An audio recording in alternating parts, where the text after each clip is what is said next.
বন্ধুরা, আজ আমাদের সাথে স্টুডিওতে উপস্থিত আছেন। আপনারা সবাই জানেন হাংরি আন্দোলনের কিংবদন্তি কবি, ঔপন্যাসিক, প্রাবন্ধিক আহ, কবি মলয় রায়চৌধুরী। উপস্থিত আছেন 70 দশকের কবি কবি নাসির আহমেদ। কবি নাসির আহমেদ পাশাপাশি নাটকও লিখেছেন, গান লিখেছেন, ছড়া লিখেছেন কবি নাসির আহমেদ। আর অনুষ্ঠানটা সমন্বয় করবেন এবং কবি মলয় রায়চৌধুরী সম্পর্কে বলবেন কবি রিজওয়ান মাহমুদ। তো প্রথমেই আমি কবিদেরকে আমাদের স্টুডিওতে স্বাগত জানাচ্ছি, তাদের প্রতি কৃতজ্ঞতা জানাচ্ছি যে তারা তাদের মূল্যবান সময়টুকু আমাদেরকে দিয়েছেন, আমাদের ডাকে সাড়া দিয়েছেন, হাটখোলা ফাউন্ডেশনের সাথে যুক্ত হয়েছেন। আমি প্রত্যেকের কাছে কৃতজ্ঞতা এবং আমার অতলান্তিক ভালোবাসা জানাচ্ছি। আর দর্শক বৃন্দ যারা আমাদের সাথে আছেন, তারা হচ্ছেন এই অনুষ্ঠানের প্রাণ। তারা সব সময় আমাদেরকে অনুষ্ঠান দেখে সহযোগিতা করে থাকেন। আমাদের সব অনুষ্ঠানেই তারা উপস্থিত থাকেন। এটা আমাদের জন্য একটা বাড়তি যোগ। তাদের প্রতিও আমি কৃতজ্ঞতা জানাচ্ছি। আমি শুরুতে একটু বলতে চাই, সেটা হচ্ছে মলয় রায় চৌধুরী। ওনারা হাংরি আন্দোলন বা হাংরি জেনারেশন এটা শুরু করেছিলেন। শুরুর প্রাককালে তাদের এটা শুরুটা হয়েছিল 1961 সালে, এবং তারা নানা চড়াই উতরাই পার হয়ে 1965 সালে নানা কারণে সেটা আর এগিয়ে নিতে পারেননি। পাটনা থেকেই প্রথমে তাদের হাংরি আন্দোলনের মুখপত্র ইংরেজিতে প্রকাশিত হয়, যেহেতু সেই সময়ে পাটনায় কোনো বাংলা ছাপাখানা ছিল না। আমি ওইদিকে খুব বেশি যাব না, যেহেতু তার সম্পর্কে কবি রিজওয়ান মাহমুদ বলবেন। কবির 10টি কাব্যগ্রন্থ প্রকাশিত হয়েছে। গ্রন্থগুলো হচ্ছে শয়তানের মুখ, জখম, আমার অমীমাংসিত শুভা, মেধার বাতানুকূল, হাততালি, চিৎকার সমগ্র, যা লাগবে বলবেন, ছত্রকান, আত্মধ্বংসের সহস্রাব্দ, মাথা কেটে পাঠাচ্ছি, যত্ন করে রেখো। এর বাইরে আমরা আরো দুটো বইয়ের সংবাদ পাচ্ছি হাওয়া 49 থেকে। সেই গ্রন্থগুলো হচ্ছে কৌনপের লুচি মাংস, জলাঞ্জলি, নামগন্ধ, এই অধম, ওই অধম। এর বাইরে যে কাব্য সংকলন তার আছে সেগুলো হচ্ছে কবিতা সংকলন বেরিয়েছে একটা 1986 সালে। আহ, সেটা ছাড়াও সেটা ছাড়াও 2005 সালে বেরিয়েছে কবিতা, 2004 থেকে 1961 পর্যন্ত। আর 2003 সালে বেরিয়েছে কৌনপের লুচি মাংস, যেটা আমি আগেই বলেছি। আমি আর সেদিকে যাব না। এই তার সাহিত্য সম্পর্কে বলবেন আহ, কবি রিজওয়ান মাহমুদ। আহ, সেই সাথে আমি একটু কবি নাসির আহমদের একটি ও পরিচয় করিয়ে দিতে চাই। তিনি আহ, ঢাকা শহরে যখন আসেন তখন টকবগে তরুণ। স্কুল এবং কলেজ পর্যন্ত পড়াশোনা শেষ করেছেন তার গ্রামে। আর সেটা বৃহত্তর বরিশাল ছিল, এখন ভোলা। এর বাইরে তিনি পড়াশোনা করেছেন ব্যবস্থাপনায়। তবে পরবর্তীতে তিনি বাংলা সাহিত্যে আহ, স্নাতক এবং স্নাতকোত্তর করেছেন ঢাকা বিশ্ববিদ্যালয় থেকে। দুটোতেই প্রথম শ্রেণীতে উনি পেয়েছিলেন, কিন্তু সাংবাদিকতা পেশাকেই তিনি বেছে নিয়েছিলেন। তিনি দৈনিক বাংলা, জনকণ্ঠ, সমকাল, এগুলো ছাড়াও অনেকগুলো পত্রিকায় তার কাজ করার অভিজ্ঞতা আছে। বর্তমানে অবসর জীবন যাপন করছেন। তার কবিতার বইয়ের মধ্যে তার প্রায় 27টি কাব্যগ্রন্থ বেরিয়েছে।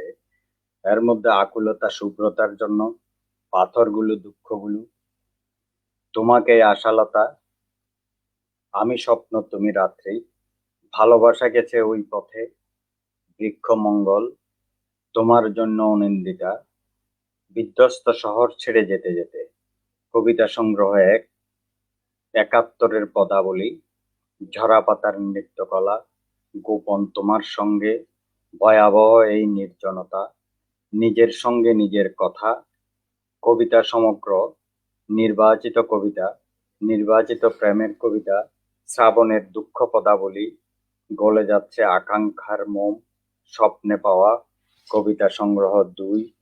এছাড়াও তার আরো কিছু বই গ্রন্থ রয়েছে, সেগুলো হচ্ছে ভালো থাকার নির্দেশ আছে, প্রতীক্ষা তোমার জন্য, মাটি ও বৃষ্টির মতো, এই বসন্তে তোমাকে, মিশে যাব তোমার সবুজে, আমি অন্য আর কেউ। তিনি বাংলা একাডেমি পুরস্কার সহ অসংখ্য পুরস্কার লাভ করেছেন। আমি সবগুলো আমাদের যেহেতু সময় কম, আমাদের মলয় দাও তাড়াতাড়ি যেতে চাচ্ছেন, কারণ ওনার একটু আহ, খুব তাড়াতাড়ি বিছানায় যেতে হয়, শুতে হয়। সে কারণে আমি সবগুলো পড়ছি না। বাংলা একাডেমি পুরস্কার সহ অসংখ্য পুরস্কার কবি নাসির আহমেদ লাভ করেছেন। আমি এখন আর কথা বাড়াবো না, নাসির আহমেদ সম্পর্কে আমি পরে আরো কথা বলবো। এখন কবি রিজওয়ান মাহমুদ আহ, আহ, আমাদের আজকের অতিথি মলয় রায় সম্পর্কে বলবেন এবং তার সাথে কথা বলবেন, আড্ডা দেবেন। তবে আমি রিজওয়ান মাহমুদ সম্পর্কেও একটু কথা বলা দরকার। কবি রিজওয়ান মাহমুদ খুবই খ্যাতিমান একজন কবি বাংলাদেশের, এবং উনি উনার কবিতায় নিজের ধারা সৃষ্টি করেছেন। নিজেই উনি অত্যন্ত মেধাবী কবি, মেধাবী মানুষ, ব্যাংকার ছিলেন। এখন উনি অবসর জীবন যাপন করছেন এবং সারাক্ষণ কবিতা নিয়ে ভাবেন, কবিতায় যাপন করছেন। এর বাইরেও তিনি গল্প লেখেন এবং প্রবন্ধ লেখেন, অসাধারণ বিশ্লেষণ করেন কবিতা এবং অন্যান্য প্রসঙ্গ। যা হোক, এ বিষয়ে আমি সংক্ষিপ্তভাবে তার এই পরিচিতি তুলে ধরলাম। তিনি এখন কবি মলয় রায় চৌধুরী সম্পর্কে একটু আলোকপাত করবেন, আমাদের জানাবেন এবং কবির সাথে কথা বলবেন। আমরা শুনবো কবি রিজওয়ান মাহমুদ।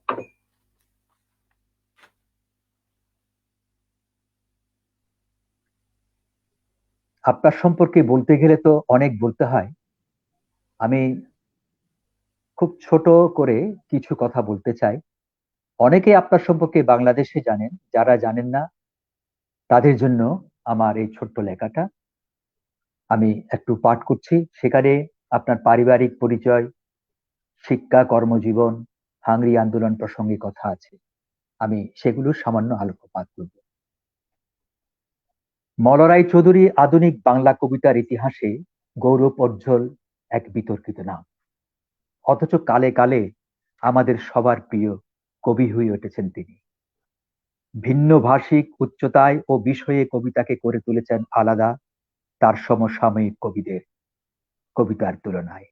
তার একটি গলা বাড়ানো অহংবোধ আছে। দাপটের সাথে তিনি ভাষার খোলনলচে পাল্টে দিয়ে নতুন এক কাব্য ভাষা নির্মাণ করেন। মলয় অর্থ যদি পর্বত শ্রেণী থেকে আগত বাতাস কিংবা উদ্যান অথবা বাগান হয়ে থাকে, কবি মলরাই চৌধুরী বাংলা কবিতার এক নমস্য পুরুষ। ভিন্ন বাতাস আমাদের অত্যন্ত প্রিয় সজ্জন একজন। মলরাই চৌধুরীর জন্ম 29 অক্টোবর 1939। বিশিষ্ট বাঙালি কবি, উপন্যাসিক, গল্পকার, প্রাবন্ধিক এবং অনুবাদক। সাহিত্যের সব শাখায় তার উর্বর পদচারণায় বাংলা সাহিত্য উদ্দীপিত উজ্জীবিত হয়েছে। শুধু কি পদচারণা, শুধুই কি যুক্ততা? তিনি যেখানে কলম ধরেছেন সেই কলমের আছড়ে ঢেউ লেগেছে কোথাও না কোথাও। তিনি হাংরি আন্দোলন তথা বাংলা সাহিত্যের প্রতিষ্ঠান বিরোধিতার জনক। আধুনিক বাংলা কবিতার ইতিহাসে তিনি এক বিতর্কিত কবি ব্যক্তিত্ব। প্রচন্ড বৈদ্যুতিক ছুতার কবিতার জন্য গ্রেপ্তার ও কারাবরণ করেন। পারিবারিক পরিচয়টুকু এইটুকু, সুতানুটি গোবিন্দপুর কলিকাতা খ্যাত সাবন্য রায় চৌধুরী পরিবারের উত্তরপাড়া শাখার সন্তান। পিতা রঞ্জিত রায় চৌধুরী ছিলেন চিত্রশিল্পী, ফটোগ্রাফার।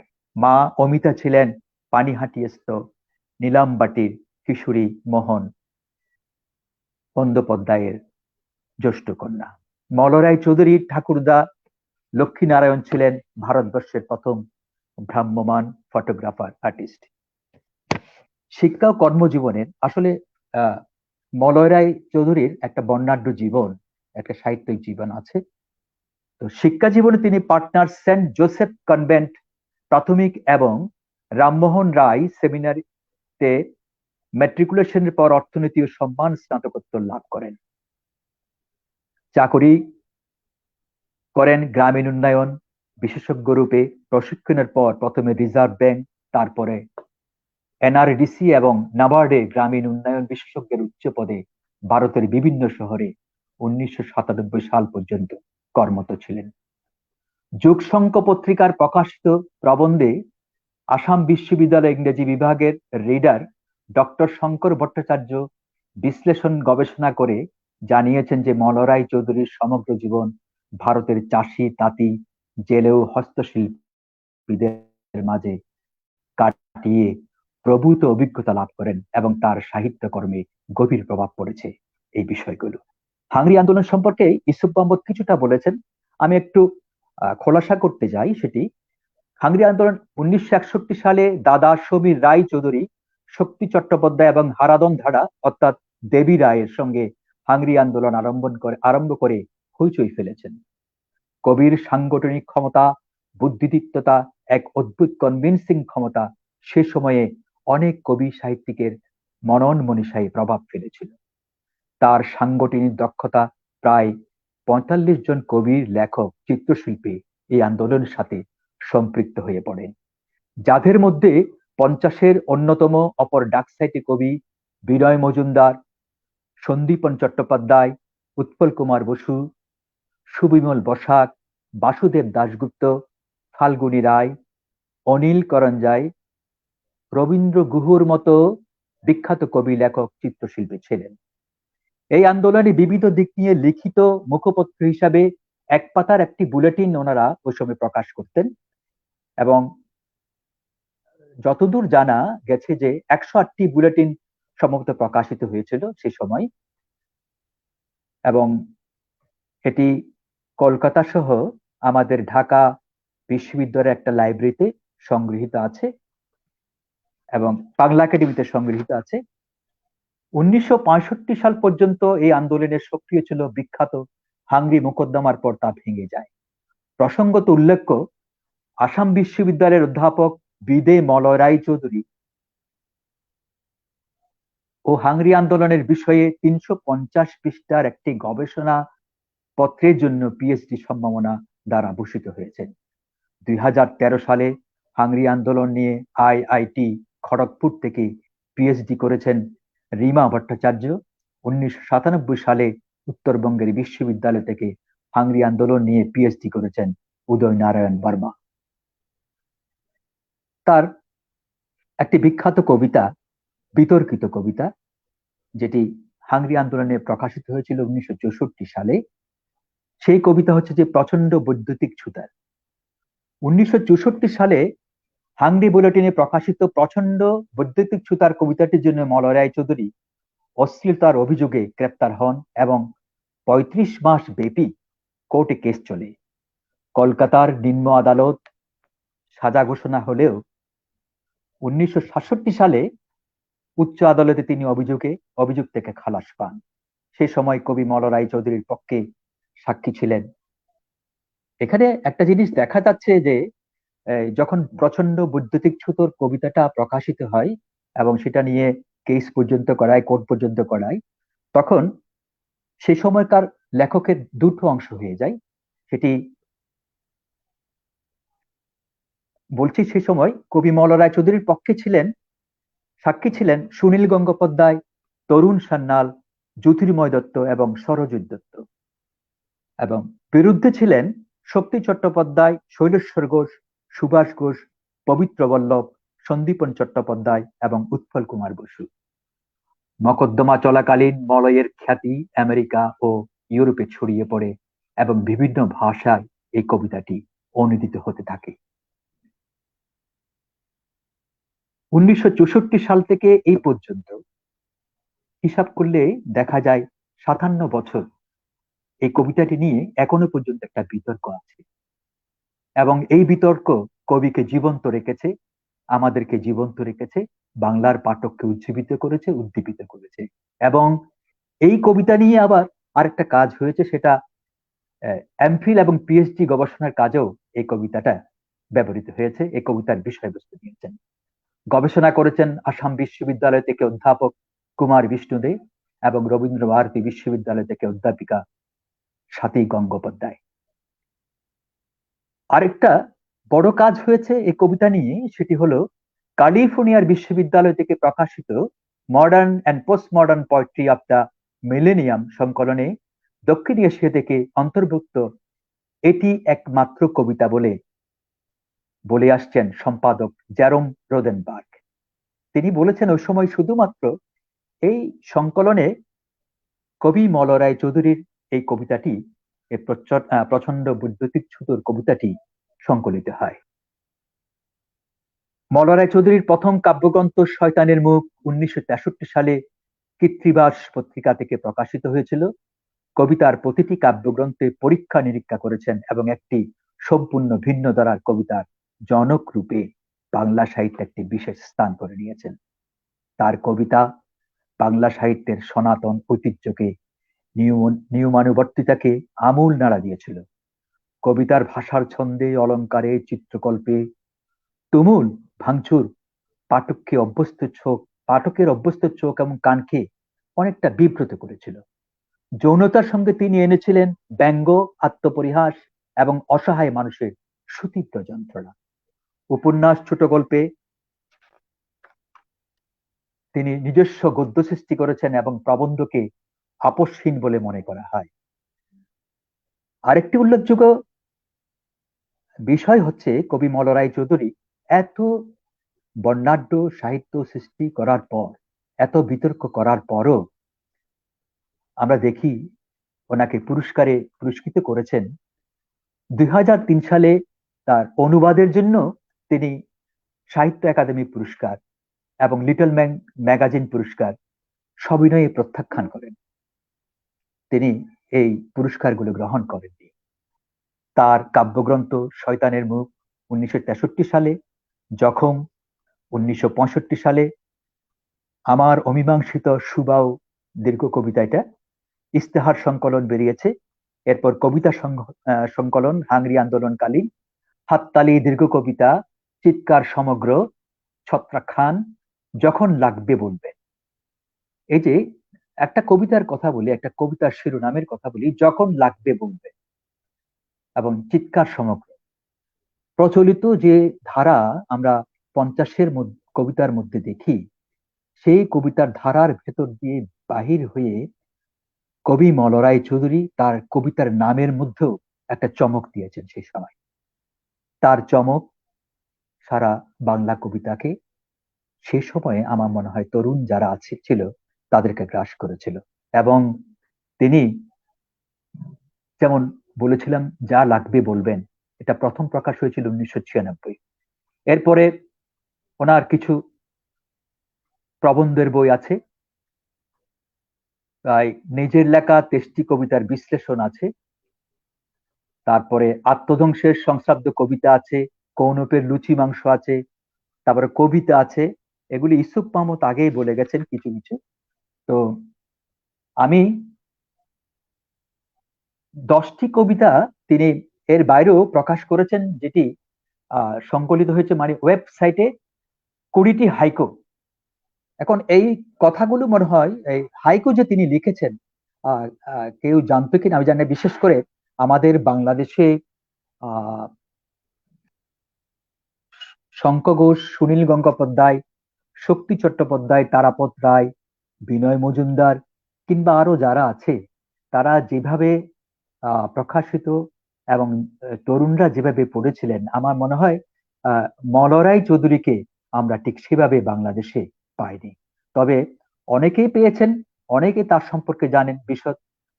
আমিও কিছু কিছু জানি, খুব বেশি জানি বলবো না, দাবি করতে পারি না। তিনি এক আমার সামনে, আমি যখন তাকে পড়ছি তখন এক মহাসমুদ্রের সমান, আমি ঢেউয়ের চোটে হারিয়ে যাচ্ছিলাম রীতিমতো।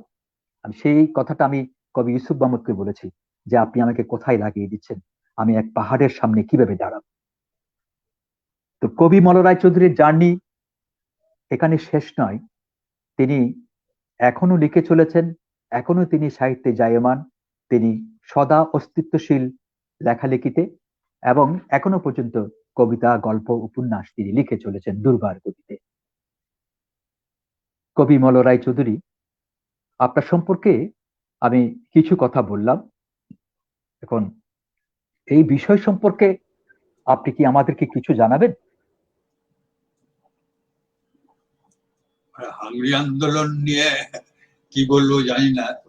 ঢাকাতেও আমার বই আজকাল বেরোয়, যেরকম এই বইটা ঢাকায় বেরিয়েছে, হাংরি কবিতা। ঢাকায় 2 বছর আগে বেরিয়েছিল বিভাস প্রকাশন থেকে। এছাড়া ঢাকায় আমার মানে আমি যে উপন্যাসগুলো লিখেছি কেবল সামাজিক উপন্যাস নয়, নানান জনারের উপন্যাস লিখেছি। যেরকম একটা ডিটেকটিভ উপন্যাস লিখেছি যেটা ঢাকায় প্রকাশিত হয়েছিল, আমরা 2 বছর আগেও সেটা প্রকাশিত হয়েছিল। তার নাম নোংরা পরীর কঙ্কাল প্রেমী। এছাড়া একটা ইরোটিক উপন্যাসও লিখেছিলাম, সেই উপন্যাসটার নাম অরূপ তোমার এঁটো কাটা। সেটা এবছর হয়তো কেউ বের করবে, একজন বলেছিলেন, তারপরে তো আর যোগাযোগ করেননি, জানি না বের করবেন করবেন না। ঢাকা থেকে বের করবার কথা, উপন্যাসটা কি ঢাকা থেকে বের করবার কথা? হ্যাঁ হ্যাঁ, ঢাকা থেকে। আচ্ছা, সবই ঢাকা থেকেই, ঢাকার এরাই প্রকাশকরাই যোগাযোগ করে। এছাড়া বিনয় মজুমদার সম্পর্কে আমি একটা বই লিখেছি, ওটার নাম মানে সম্পূর্ণ বিনয় মজুমদারকে নিয়েই বইটা, বইটার নাম কবিতার বোধি বৃক্ষ, বিনয় মজুমদার। সেটা বেরিয়েছে বৈভব প্রকাশনী থেকে। মাফিয়া জেরিন নামে একজন মহিলা বৈভব প্রকাশনী চালান, তিনি এই বইটা বের করেছেন ঢাকায়। হ্যাঁ, ঢাকায়। মানে আজকাল আর কি আমার বই ঢাকায় ক্রমশ বেরোনো আরম্ভ হয়েছে। তাছাড়া এখান থেকেও বই যায়, কলকাতা থেকে বই যায় ঢাকায়, কিন্তু সমস্যা হলো যে বইগুলো ডবল দামে বিক্রি হয়। এখন 600 টাকার বই, মানে আমার পাঠকরা যে স্তরের, তারা 600 টাকার বই কি করে 1200 টাকায় কিনবে ওখানে? মানে 1200 টাকা, 1000 টাকা, 18,000 টাকা এরকম যদি বই এর দাম হয় ওখানে ঢাকায় পৌঁছে, মানে আমি যাদের পাঠক মনে করি তারা কি করে, তারা তো তাদের কুলোবে না। আমার পাঠক সাধারণত কম বয়সী পাঠক, অনেকেই হয়তো বাবা মায়ের কাছ থেকে টাকা চেয়ে বই টই কেনে, বা টিউশনি করে, বা ছোট চাকরি করে, বা যারা কবিতা লেখা আরম্ভ করেছে তারাই কেনেন। তাই আমি চেষ্টা করে যাচ্ছি যাতে ঢাকাতেই আমার বই প্রকাশিত হয়, আর বইগুলোর দাম কম রাখা হয়। মানে ভালো কাগজ, ভালো বাধাই, ভালো প্রচ্ছদ ইত্যাদি দিকে নজর না দিয়ে কেবল টেক্সটের দিকেই নজর দেওয়া হবে। মানে টেক্সটার এই পাঠক পড়ুক, তাহলে আর কি ভালো লাগবে। যেরকম আমার আর একটা বই আছে যেটা অনেকে শুনি বাংলাদেশে পড়েছেন, সেটা আমার মানে সেটা দুভাগে বেরিয়েছে। সেটা আমার বাল্য স্মৃতি, ছোট লোকের ছোটবেলা, আর একটা ছোট লোকের যুববেলা। ছোট লোক কয়েনেজটা আমি ব্যবহার করেছি। ওই যে এক্ষুনি বললেন না যে আমার পাটনায় আমরা ছিলাম, তো পাটনায় আমরা ইমলিতলা নামে একটা এলাকায় থাকলাম। সেই ইমলিতলাটা ছিল অন্তজ, যাদের এখন ভারতবর্ষে বলা হয় মহাদলিত, সে সময় বলা হতো অস্পৃশ্য। তারপরে অস্পৃশ্যতা আইন পাশ হওয়ার পরে এখন তাদের বলা হয় মহাদলিত। মানে আমরা ছাড়া আর কি আমরা এই বাঙালি পরিবার ছাড়া বাদ বাকি সবাই অত্যন্ত গরিব ছিলেন। অনেকেই চুরি ডাকাতি পকেটমারি রাহাজানি ইত্যাদি এইসব করতো, কুঁড়ে ঘর ছিল সব কটা, কেবল আমাদেরটা ছাড়া। মানে সস্তা বলে বড় জ্যাঠামশাই ঠাকুমার গয়নাগাটি বেচে এই বাড়িটা করেছিলেন। তাতে থাকতেন 20 জন সদস্য, মানে জ্যাঠামশাই আর ওনার ভাই, তাদের স্ত্রী ইত্যাদি সবার পরিবার, তাদের ছেলে মেয়ে।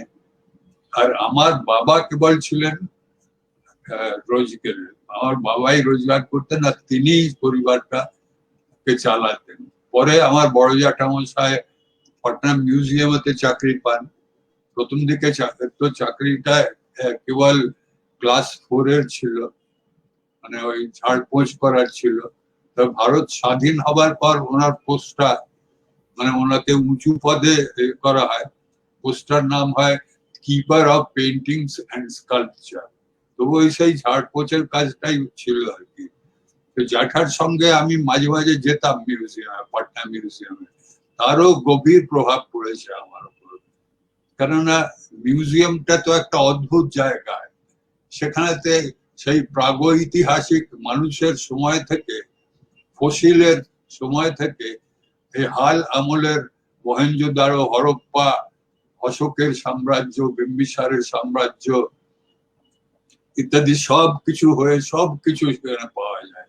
এমনকি গ্রিকরা যে এসেছিল পাটনায়, মেগাস্থেনিস এসেছিল, সেলুকাসের লোকেরা এসেছিল, তো সেই সব মূর্তিও পাওয়া ছিল পাটনায়, অপ্সরাদের মূর্তি। তো নানান ঘরে ঘুরে বেড়াতাম, লোকেদের দেখতাম। আর কি বলবো, মানে সেগুলো আমাকে প্রভাবিত করতো। এগুলো আমি আমার ওই বাল্য স্মৃতিতে সব লিখেছি। মানে যে সমস্ত লোকেরা আসতেন তাদের আচার আচরণ দেখে ইয়ে করতাম। পরে যে উপন্যাসটা লিখি, উপন্যাসের কথা বেশি এই জন্য বলছি, উপন্যাসের কথা এই জন্য বলছি যে মানে সবাই বলেন কবি মলয় রায়চৌধুরী, কবি মলয় রায়চৌধুরী, কিন্তু আমি অনেকগুলো উপন্যাস লিখেছি, অনেক প্রবন্ধের বই আছে আমার, অনেক অনুবাদ করেছি, প্রচুর অনুবাদ করেছি। এমনকি অনেকে ভাবেন যে বিট মানেই বুঝি অ্যালেন গিন্সবার্গ, কেরুয়াক আর উইলিয়াম বারোজ, কিন্তু বিটদের মধ্যে নারী কবি ছিলেন অনেক। আমি 12 জন নারী কবিকে অনুবাদ করেছি। আর সেই নারী কবিদের কবিতা ওই অ্যালেন গিন্সবার্গ আর উইলিয়াম বারোজের তুলনায় অত্যন্ত অশ্লীল।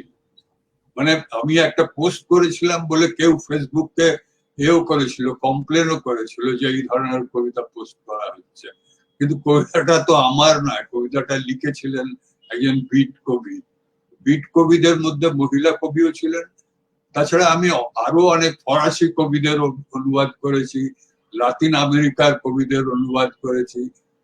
বোদলেয়ারের আমি ওই বিষণ্ণ প্যারিস বা প্যারিস প্লিন সম্পূর্ণ অনুবাদ করেছি। আমি আবার র্যাবোকে অনুবাদ করেছি, নরকে এক ঋতু। কেননা লোকনাথ ভট্টাচার্যের সময় বাংলা ভাষা তো ভিন্ন ছিল, এখন বাংলা ভাষা একেবারে আলাদা হয়ে গেছে।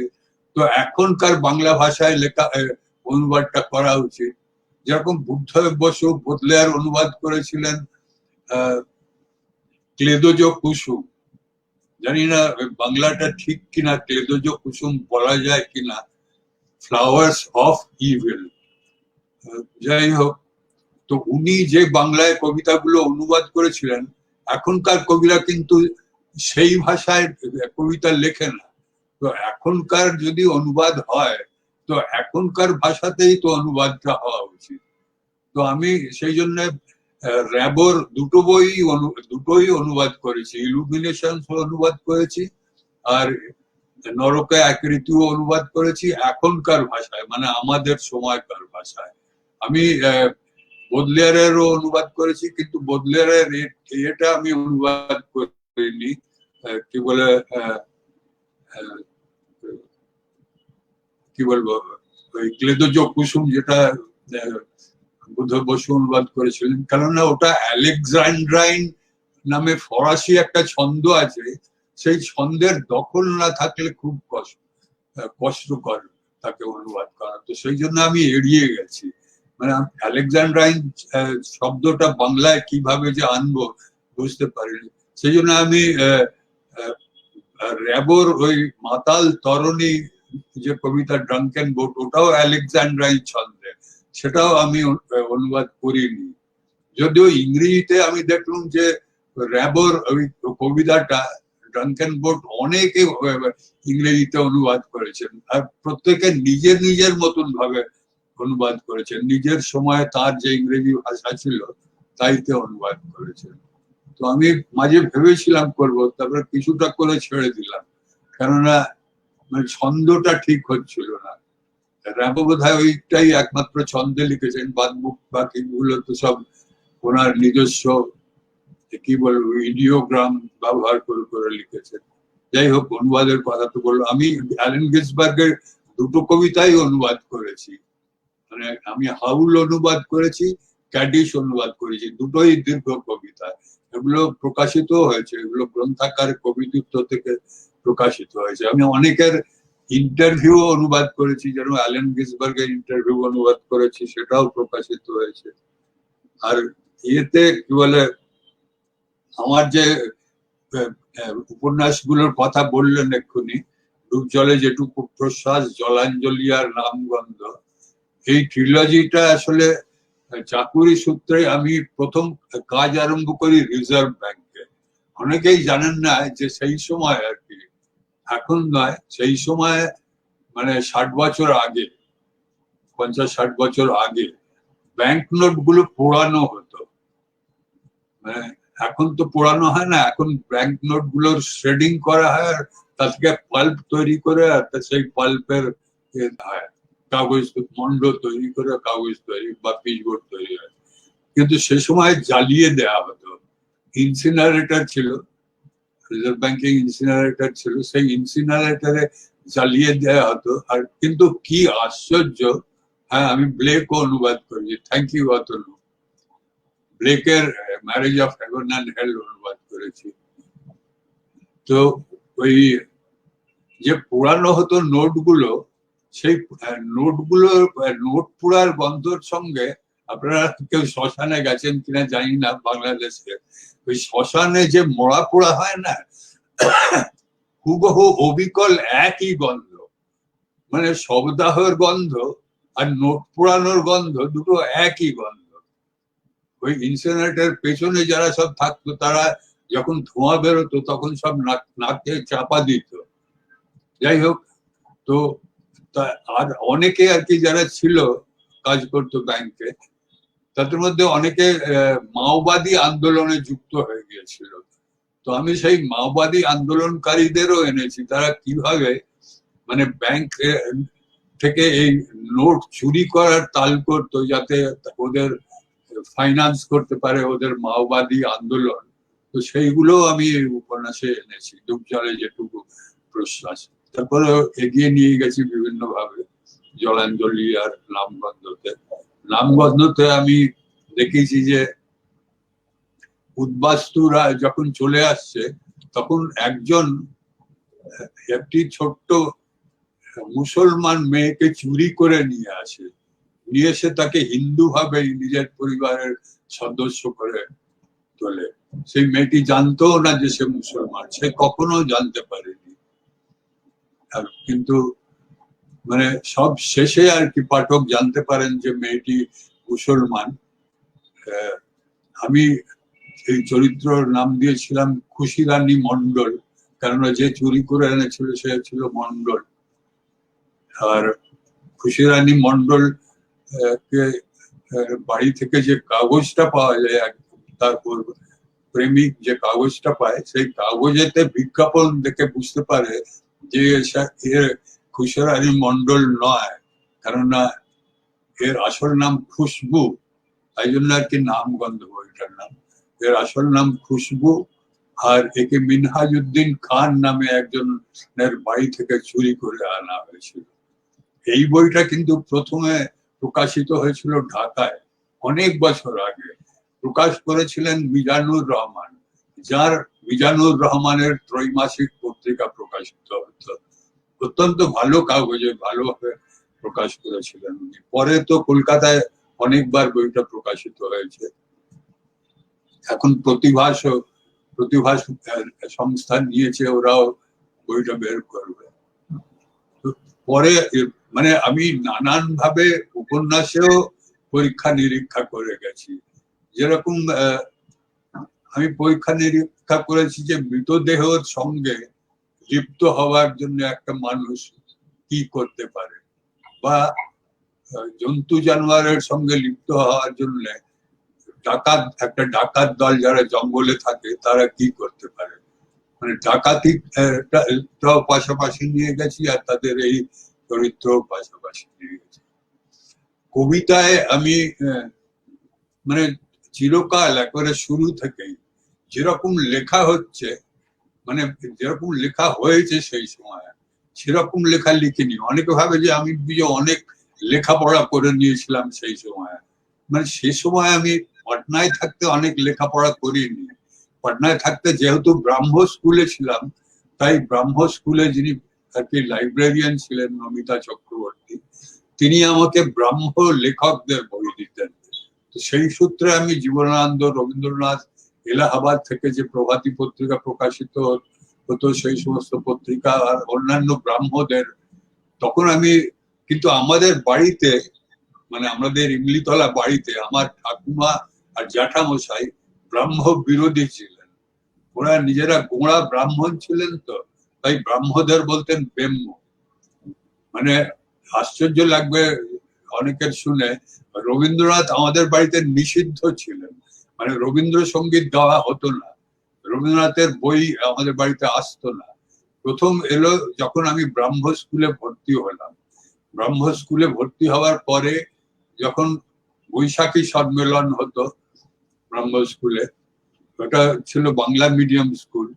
তো ওই স্কুলেতে যখন আমার বাড়ির বাবা মা, জ্যাঠামশাই, জেঠিমা সকলে গেলেন আর রবীন্দ্রসঙ্গীত শুনলেন, আর আমার দিদিরাও শুনলেন, তখন ওনারা বুঝতে পারলেন যে আমার দিদিরা যে গানগুলো গান, যে গানগুলো শেখেন, সেগুলো মূলত রবীন্দ্রসঙ্গীত। আমার দিদিরা শাস্ত্রীয় সঙ্গীত শিখতেন। আমাদের বাড়িতে, পাটনার বাড়িতেও যদিও এরকম বাড়ি ছিল, আমাদের বাড়িতে অর্গান ছিল। আমার বড় জ্যাঠামশাই ক্ল্যারিনেট বাজাতে পারতেন। তারপরে আমাদের বাড়িতে হারমোনিয়াম ছিল, সেতার ছিল, অনেক কিছু ছিল। আমি নিজেও বেহালা শেখার চেষ্টা করেছি, কিন্তু দুর্ভাগ্যবশত কেউ আমাকে বলে দেয়নি যে বেহালা শেখা সবচেয়ে শক্ত, কঠিন। কেননা বেহালায় রিড থাকে না, বেহালায় আঙুল দিয়ে আর কান দিয়ে বুঝে ওই সারে গামাটা বুঝতে হয়। সামান্য তার ঢিলে হয়ে গেলে আর ওটা আসে না। আমাকে তখন কেউ যদি বলতো, তো আমি হয় সেতার শিখতাম বা আমি গিটার শিখতাম। গিটার শিখলেই ভালো হতো, কেননা তারপরে সবাই গিটার শেখাই আরম্ভ করলো। আর গিটার শিখে প্রগতিবাদী গানও গাওয়া অনেক সুবিধা। যাই হোক, মানে কবিতাও আমি, কবিতায় যখন বাকবদল এসেছে, মানে আমার মনে হয়েছে যে আমার কবিতা লিখতে গিয়ে কিছুটা বাকবদল হচ্ছে। তো সেই সময় আমি একটা কবিতার বই বের করেছি। মানে কবিতার বইগুলো যে নির্দিষ্ট কবিতা জমে গেল বের করতে হবে এইভাবে নয়। মানে কবিতা যখন মনে হলো যে আলাদা হয়ে যাচ্ছে, তো তখন একটা কবিতার বই বের করেছি। তারপরে 2005 সালে, না 1997 সালে আমার হার্ট অ্যাটাক হয়ে গেল। হার্ট অ্যাটাক হয়ে অজ্ঞান হয়ে পড়ে গেলাম, হাসপাতালে ভর্তি হলাম। তো সেই হাসপাতালে ভর্তি হওয়ার সময় ভুল, মানে ট্রিটমেন্টের সময় আমার ভুল ভাবে ওরা অ্যাঞ্জিওপ্লাস্টি করার সময় ব্যবহৃত ক্যাথেটার ইউজ করেছিল, যার ফলে আমার এই হয়ে গেল, মানে আর্থারাইটিস হয়ে গেল। আর্থারাইটিস হওয়ার ফলে আমি হাত পা নাড়াতে পারতাম না, লিখতে পারতাম না, আমার লেখালেখিই ছেড়ে গেল একেবারে। 1997 থেকে অনেক কাল পর্যন্ত আমি মাঝে লেখালেখি করতে পারিনি। তারপরে আমার মেয়ে এসে, আমার মেয়ে তো বিদেশে থাকে, ছেলে মেয়ে দুজনেই বিদেশে থাকে। এখানে আমরা বুড়ো বুড়ি একা থাকি, এই একাই বুড়ো বুড়ি সংসার চালাচ্ছি দুজনে যতটা পারি। আমার মেয়ে এসেছিল, ওই আমাকে কম্পিউটার শিখিয়ে গেল। তো কম্পিউটার শেখার পর এখন আমি কম্পিউটারেতেই লিখি। আর তখন তো অভ্র বেরোয়নি, অভ্রটা বেরোবার ফলে অনেক সুবিধাও হয়ে গেল পরে, অভ্রতে টাইপ করা অনেক সুবিধা। তো আজকাল আমি কেবল মানে আমার ডেস্কটপ কম্পিউটার, যেটা ছেলে কিনে দিয়ে গিয়েছিল, ডেস্কটপ কম্পিউটার আপলোড করে দিয়ে গিয়েছিল বিভিন্ন সফটওয়্যার, তাই লিখতেও সুবিধা হয়। আমি কম্পিউটারেতে মানে ওই যাবতীয় উপন্যাসগুলো, ওই নামবন্ধ জলাঞ্জলি, ডুবজলে জলাঞ্জলি, নামবন্ধ পরে যে উপন্যাসগুলো লিখেছি সেগুলো এতেই। দাদা এই অধম ওই অধম ওই অধমও কি কম্পিউটারে লিখেছেন? এই অধম ওই অধম? না, এই অধম ওই অধম আমি হাতে লিখেছি। এই অধম, হ্যাঁ, এই অধম ওই অধম হলো ছোট লোকের ছোটবেলার পরবর্তী অংশ। মানে ছোট লোকের ছোটবেলা, এই অধম ওই অধম, তারপরে আপনার ছোট লোকের ছোটবেলার ওই ছোট লোকের ছোট কথা বা ছোটবেলা সেই বইটার কথাই আমি শুরুতে বলেছিলাম। তো সেই বইটা সম্পর্কে আমরা একটু শুনবো। তার আগে আমার মনে হয় আমাদের আড্ডায় আমরা একটু কবি নাসির আহমেদের কাছে যাই, আপনি যদি তাই করা উচিত, কেননা আমি এতক্ষণ বলে গেলাম অথচ আমি না ঠিক আছে, আপনি বলেছেন, আমরা ঋদ্ধ হয়েছি। আমার মনে হয় আমরা একটু এখন কবি নাসির আহমেদের কাছে যাব, ওনার কথা শেষ করে আমরা আবার আপনার কাছে আসব। আর কিছু দর্শক আপনারা করেছেন মন্তব্যগুলো আমরা মন্তব্য নাসির আহমেদের নিজে আবৃত্তি করে আপলোড করে ইউটিউবে। ধন্যবাদ দাদা, অনেক ধন্যবাদ। আপনাকে বলেছি কিনা কেউ জানে না, আমি আজকেই শুনলাম। আমাকে কবি ইউসুফ মোহাম্মদ বললেন যে তুমি কি দেখেছো।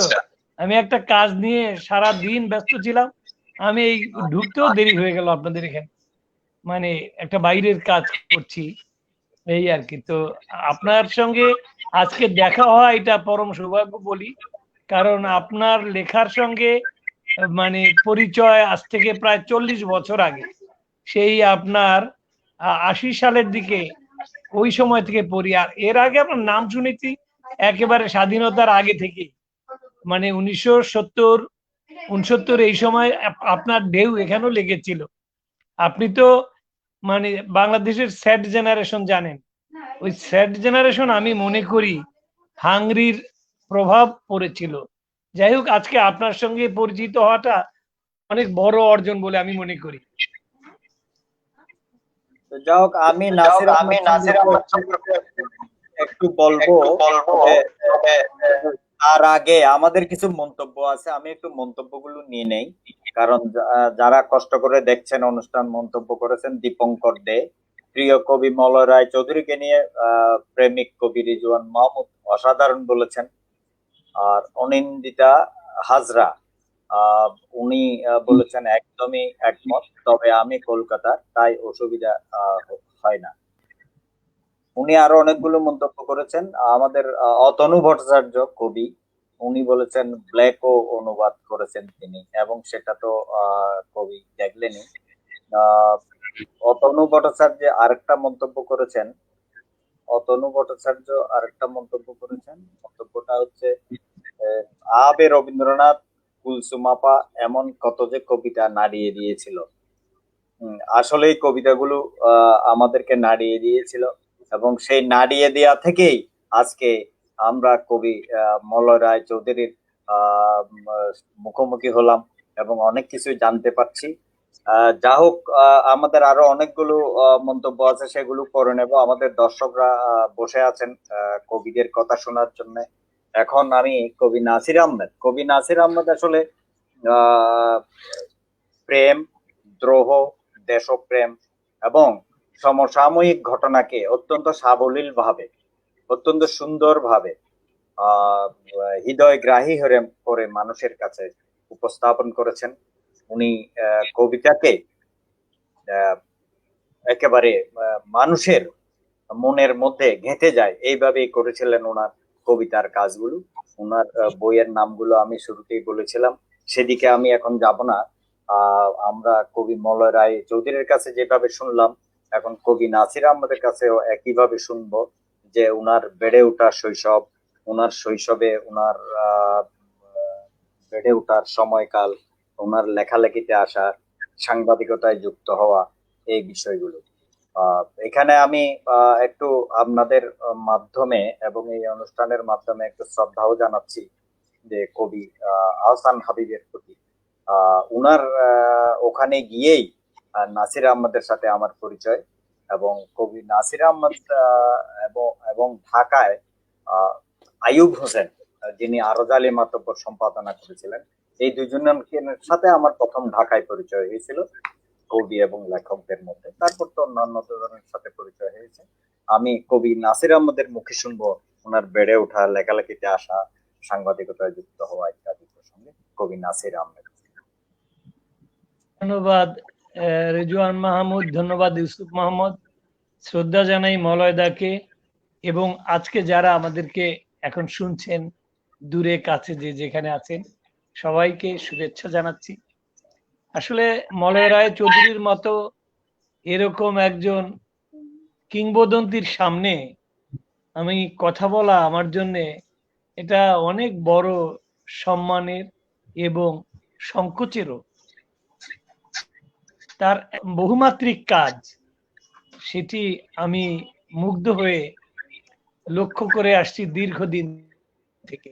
আজকে তার মুখে তার এই কাজের বিবরণ কিছুটা জেনে ভালো লাগলো। আর বিশেষ করে তিনি যে একেবারে অফ ট্র্যাকের একজন লেখক, একেবারে মৌলিক এবং দুঃসাহসী লেখকও বটেন। মানুষ খ্যাতির পেছনে ছোটে, কিন্তু উনি খ্যাতিকে তুচ্ছ করে স্রোতের বিপরীতে যে কাব্য ধারা, যে সাহিত্য ধারা তিনি সৃষ্টি করেছেন, এবং তার যে তারুণ্য, 1939 সালে তার জন্ম, আর আমার 1952 সালে। পাশাপাশি এখন দেখলে ওনাকে আমার চেয়ে তরুণ মনে হচ্ছে আমার কাছে। তো যাই হোক, ওনাকে আমি শ্রদ্ধা জানাই। আমার শৈশব কেটেছে আসলে একেবারেই মানে মূল ভূখণ্ড থেকে বাংলাদেশের, অর্থাৎ সারা দেশ থেকে বিচ্ছিন্ন একটা জনপদ, দ্বীপ অঞ্চল ভোলায়। ভোলা তখন মহকুমা ছিল। আমি স্কুলে ভর্তি হই 1958 সালে, এবং দুর্ভাগ্যক্রমে সে বছরই আইয়ুব খানের মার্শাল্য, পূর্ব পাকিস্তানে মার্শাল্য হয়েছিল। আমাদের আজকের বাংলাদেশ তখন নাম ছিল। তো সেই শৈশব কেটেছে আমার গভীর অরণ্যের মধ্যে। অরণ্য বলতে আমার বিভূতিভূষণের আরণ্যক উপন্যাসের ছবি মনে পড়ে। আমাদের গ্রামটা ছিল একটা অজপাড়াগা বলতে যা বোঝায়। চারদিকে ঝোপঝাড় জঙ্গল, রাস্তাঘাট বলতে তেমন ছিলই না। মানে যাও রাস্তাঘাট শুরু হয়েছে সেটা 60 সালের পরে, তার আগে একেবারে মেঠো পথ, আল পথ। আমরা স্কুলে যেতাম সেই ডোবা নালা পার হয়ে, মানে পায়জামা এবং একটি জামা, আলাদা পলিথিন ছিল, তখন সারের বস্তা কেটে আমার মা ছোট মানে ওয়াটারপ্রুফ ব্যাগ বানিয়ে দিয়েছিলেন, ওতে করে আমরা স্কুলে যেতাম। এবং যে 2 কিলোমিটার যেতে লাগতো ঘন্টা দুয়েক, কাদার মধ্যে পা আটকে যেত। আর গরমকালে তো মানে সব মানে চষা ক্ষেত, বড় বড় মানে মাটির ঢেলা, এগুলি ভেঙে যেতে হতো। তো সেই অনগ্রসর সমাজের, এবং তখন পূর্ব পাকিস্তান তথা আজকের বাংলাদেশে মানুষ পাকিস্তানি শোষকদের শোষণে দারিদ্র সীমার নিচে ছিল অধিকাংশ মানুষ। আমি নিজেও সেই দারিদ্র সীমার নিচের একটি পরিবারের সন্তান। আমার বাবা স্কুল শিক্ষকতা করতেন সামান্য বেতনে, প্রাইমারি, এবং তাই দিয়ে আমাদের 7 ভাই বোনের লেখাপড়া অসম্ভব ছিল। কিন্তু সৌভাগ্যক্রমে আমার মা ছিলেন সাহিত্য অনুরাগী, এবং আমার মা শৈশবে তার বাবার বাড়ি থেকে বেশ কিছু গুরুত্বপূর্ণ বই নিয়ে আমার পিতার সংসারে ঢুকেছিলেন। সেই বইয়ের মধ্যে রয়েছে বিষাদ সিন্ধু, মীর মোশাররফের ঠাকুরমার ঝুলি, তারপরে আপনার আরব্য রজনীর সহস্র গল্প, আনোয়ারা, মনোয়ারা, অনেকগুলি মানে প্রেমের সমাধি, এরকম অনেকগুলি পুঁথিও তিনি নিয়ে এসেছিলেন। কাসাসুল আম্বিয়া, খায়রুল হাসর, জঙ্গনামা, এইসব পুঁথি তিনি সুর করে পড়তেন এবং বিষাদ সিন্ধু আবৃত্তি করতেন। এবং করতে করতে উনি কান্না করতেন এবং আমার মানে চাচি জেঠিরা তারাও মানে শুনতেন। ওই যে শৈশবে মায়ের কাছে শোনা, আর ওই যে আমাদের বাড়ির যে পরিবেশের কথা বললাম, চতুর্দিকে ধরুন প্রায় 1 কিলোমিটার হবে ব্যাসার্ধ বাড়ির। আর এর ৮০% হচ্ছে গাছপালা, অরণ্যে পাখির ডাক। মাঝখানে ধরেন আপনার ২০০ ফিট জায়গা ব্যাপী আমাদের একখানা উঠান, আর উঠানের চারদিকে বা আমার বাপ চাচাদের ঘর। আমি জন্মেছি সেই পাখির ডাক শুনে, সবুজ প্রকৃতির মধ্যে, আর আমার মায়ের মুখে রূপকথা শুনে, পুঁথি শুনে। ওই যে আমার মধ্যে একটা সুরের দোলা তৈরি হয়েছিল, সম্ভবত সেই দোলাটাই আমাকে দিয়ে লিখিয়ে নিয়েছে। আমি ১৯৬৮-৬৯ সাল থেকে গান লিখতাম, ছড়া কাটতাম। এবং আমি যখন ঢাকায় এলাম এই সদ্য স্বাধীন বাংলাদেশে, তখন এসে দেখি আমার সহপাঠী বন্ধু মোহাম্মদ সাদিক, যিনি আজকে বাংলাদেশ সরকারের অবসরপ্রাপ্ত সচিব এবং বাংলাদেশ পাবলিক সার্ভিস কমিশনের চেয়ারম্যান। তো আমার বন্ধু কবিতা লেখে, তা আমি দেখে আমি বললাম যে আরে আমিও তো লিখতে পারি এরকম। এই আমার শুরু ৭২ সালে, ৭২-৭৩ থেকে একই সঙ্গে গান লেখা, ছড়া লেখা, কবিতা লেখা, এবং ১০ বছর আমি কন্টিনিউয়াস শিশু সাহিত্য করেছি। কবি আহসান হাবীবের কাছে আসার ২-১ বছর আগে ফুল টাইম কবিতায় নিমজ্জিত হই এবং ১৯৭৯ সাল থেকে বাংলাদেশের কিংবদন্তি সম্পাদক এবং ৪০-এর অন্যতম প্রধান কবি আহসান হাবীবের সান্নিধ্যে আসি এবং তিনি আমাকে চাকরি করার অফার দেন এবং দৈনিক বাংলায় আমি তার সহকারী হিসেবে সাহিত্য সম্পাদনার সঙ্গে যুক্ত হই। তারপরে লেখাপড়ার জীবনের মধ্যে একটা ছেদ পড়ে যায় এই কবিতার নেশায়, গানের নেশায়। এর মধ্যে আমি গীতিকার হয়ে যাই, বাংলাদেশ টেলিভিশন, বাংলাদেশ বেতার, এইসব জায়গায় দেশের বরেণ্য শিল্পীরা গান গাইতেছে। ফলে লেখাপড়া যে অনার্সের পরে যে একটা গ্যাপ, তার ১৩ বছর পরে আমি ঢাকা বিশ্ববিদ্যালয়ে ভর্তি হয়ে MA পাশ করি। এই পেশাগত জীবনে আমার যদি পেশা বলি যে 44 ইয়ার্স, তার মধ্যে কমপক্ষে ৩০ বছর সাহিত্য সম্পাদনার সঙ্গে কাটিয়েছি। আর লেখালেখিও ওই সময় থেকে। আমার প্রথম কবিতার বই প্রকাশিত হয় কবিতা লেখালেখির প্রায় ১২ বছর পরে, সেটি ১৯৮৫ সালের ফেব্রুয়ারি মাসে আকুলতা শুভ্রতার জন্যে। এবং ওই প্রকাশনী নতুন জন্ম নেয় আমাদের বইয়ের মধ্যে দিয়ে। শামসুর রহমান, আহসান হাবীব, ইমদাদুল হক মিলন, হুমায়ুন আহমেদ, আবিদ আনোয়ার এবং আমার বই নিয়ে ওই প্রকাশনীর শুরু। নাম হচ্ছে অনিন্দ্য প্রকাশ। অনিন্দ্য প্রকাশ। তো যাই হোক, সেই প্রকাশনা সংস্থাটি এখন নেই। কিন্তু এই যে সাহিত্যের জগতে প্রবেশ, এর মধ্যে অনেকে প্রশ্ন করে যে আপনার কবিতায় প্রকৃতি, নিসর্গ এত কেন? আমি তাদের বোঝাতে পারি না যে গীতিময়তা কেন। আমি ওই গীতিময়তার ভেতর থেকে নিজের অস্তিত্বের ভিতরে আমি এটা অনুভব করি। আমি সচেতনভাবে যে গীতিময় করে লিখবার চেষ্টা করি, কখনো না। কিন্তু এটি হয় এবং একজন কবির কাজ হচ্ছে নিজেকে অতিক্রম করা। আমি যে গত বছর যে বইটি লিখেছি, এই বছরের বইটি যেন তার থেকে কিছুটা হলেও আলাদা হয়, এই প্রয়াসটা আমি চেষ্টা করেছি। সেটা কতটা পেরেছি আমি জানি না, তবে লিখছি, নিরন্তর লিখছি। এবং মলয়দার মতো অসুখ বিসুখ আমাকেও ছুঁয়েছে। আমি প্রথম আমার হার্ট অ্যাটাক হয় ১৯৯৮ সালে এবং ৯৯ সালে লিভার সিরোসিস ধরা পড়ে। আমি ইন্ডিয়াতে অনেকদিন চিকিৎসা নিয়েছি, জীবন মৃত্যুর সন্ধিক্ষণে বেশ কয়েকবার গিয়েছি। সর্বশেষ ২০১৮ সালে একেবারে লাইফ সাপোর্টেই ছিলাম। যাই হোক, এই যে জীবন যুদ্ধ, তা সত্ত্বেও আমার মধ্যে কবিতার পিপাসা কখনো মরে না, গানের পিপাসা মরে না। আমি গান শুনি, গান লিখি, কবিতা লিখি এবং কবিতাকে আমার মনে হয় যে সে যেন আমার সবকিছুর উপরে, এই বোধটা আমার ভেতরে কাজ করে। এবং আমি বলতে দ্বিধা নেই যে আমি আমার কবিতায় আমাদের ঐতিহ্যকে ধরে রেখে সেই ঐতিহ্যের উপরেই আধুনিক কিছু টার্নিং পয়েন্ট নির্মাণ করতে চাই। এবং ওই নাটকের ক্ষেত্রেও এই কথাটি সত্য। যেমন আমি মেগা সিরিয়াল লিখেছিলাম ২০০২ সাল থেকে ২০০৬ সাল পর্যন্ত। ৩টি মেগা সিরিয়াল লিখেছিলাম। ২টি আমাদের দেশের এটিএন বাংলার চ্যানেলে গিয়েছিল, একটি হচ্ছে সুখের লাগিয়া।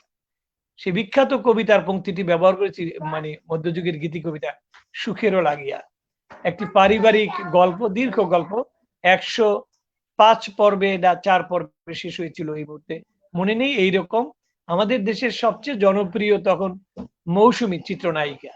তিনি এত ব্যস্ত যে তিনি নাটকে অভিনয় করবেন ভাবাই যায় না। ওনাকে যখন গল্প পাঠালাম, স্ক্রিপ্ট দেখলেন, উনি রাজি হয়ে গেলেন। ওনার জীবনে এটি প্রথম একটা মেগা সিরিয়ালে অভিনয় করা। এরপর আমি আরেকটি নাটক লিখেছিলাম, আমাদের কবি সাইফুল বারী প্রয়াত হয়ে গেছেন, এটিএন বাংলার প্রধান উপদেষ্টা ছিলেন। ওনার একটি গল্পের ছায়া অবলম্বনে লিখেছিলাম স্বপ্ন মঙ্গল। আমার বৃক্ষমঙ্গল বলে একটি কাব্যগ্রন্থ আছে, যেটি শুধুই গাছপালা নিয়ে, বৃক্ষ নিয়ে, এবং ওইখানে আমি স্বপ্ন মঙ্গল এই কাব্যে বাংলাদেশের যুব সমাজের স্বপ্ন এবং বাস্তবের যে বৈপরীত্য, এই কন্ট্রাস্টটাকে তুলে ধরার চেষ্টা করেছিলাম। এটি ৭৮ পর্ব প্রচার করেছিলাম। আর ঝরাপাতার কাব্য বলে চ্যানেল আইতে একটি ধারাবাহিক লিখেছিলাম। এর বাইরে কাজ করেছি শওকত ওসমানের বিখ্যাত উপন্যাস ২ সৈনিক, যেটি ১৯৭২ সালে বোধহয় লেখা হয়েছিল। আমাদের কিংবদন্তি কথাশিল্পী তিনি শওকত ওসমান। এটি আমি বাংলাদেশ টেলিভিশনে ধারাবাহিক নাট্যরূপ দিয়েছিলাম। এছাড়া আমি খণ্ড নাটক গোটা ১০-১২ নাটক লিখেছি। সাম্প্রতিককালে নাটকের চেয়ে আমি আসলে কবিতায় একটু মনোযোগী হয়েছি। আমি আমার বৃত্ত ভেঙে বেরিয়ে আসবার চেষ্টা করছি, এই আর কি। আর সাংবাদিকতার কথা যদি একটু বলি, সেটা বলবো যে মানে এই দীর্ঘ সময়ের সাহিত্য সম্পাদনা করলো, মানে হার্ড জার্নালিজম যেটাকে বলে, সেটা আমি অ্যাকচুয়ালি দৈনিক সমকালে গিয়ে করেছি, সেখানে 7 বছর। এবং এরপরে আরো দুটো পত্রিকায় আমি কাজ করেছি। একটি হচ্ছে যে দৈনিক বর্তমান, এই পত্রিকাটির আমি সম্পাদনার দায়িত্ব নিয়েছিলাম, যেহেতু সম্পাদক ছিলেন নামমাত্র আর উপদেষ্টা ছিলেন রাহাত খান। ওই পত্রিকাটি করতে গিয়ে আমার আত্মবিশ্বাস বেড়েছে যে একটি দৈনিক পত্রিকা আমি ইচ্ছে করলে রান করাতে পারি, এবং সেটি জনপ্রিয় হয়েছিল দৈনিক বর্তমান। পরে বাংলাদেশ সরকারের প্রস্তাব পেলাম বাংলাদেশ টেলিভিশনের ডিরেক্টর নিউজ হওয়ার জন্য। তো ওখানে গিয়ে আবার 4 বছর ডিরেক্টর নিউজের দায়িত্ব পালন করে ফিরে এসেছি। কিন্তু এই করোনা কাল আমার জীবন, দর্শন, ভাবনা অনেকখানি বদলে দিয়েছে। মানুষের জীবন সংগ্রাম এবং সমসময়ের যে ঘটনা প্রবাহ, এটি আমাকে বিপুলভাবে নাড়া দিয়েছে। এবং আমার দুটো কবিতার বই এই মেলায় বেরোবে। একটি হচ্ছে আমি অন্য আর কেউ। সেই কবিতাগুলি আমি আমার ছক থেকে বেরিয়ে আসার চেষ্টা করেছি, কি ভাষায়, কি আঙ্গিকে, কি বিষয়বস্তুর দিক থেকে। আরেকটি জিনিস করেছি করোনা নিয়ে, করোনাকালীন অনুভূতি নিয়ে গোটা ৩০ কবিতা আমার লেখা হয়েছে। সেই কবিতাগুলি নিয়ে আরেকটি কাব্যগ্রন্থ তৈরি করছি আর কি। এই পর্যায়ে এখন আমি আছি। তো আপনারা কখনো সুযোগ হলে এই অনুষ্ঠানে হয়তো একটা দুইটা সাম্প্রতিক কবিতা শোনানো যেতে পারে। এখন তাহলে আমরা করোনা, তারপর আমরা আবার চৌধুরী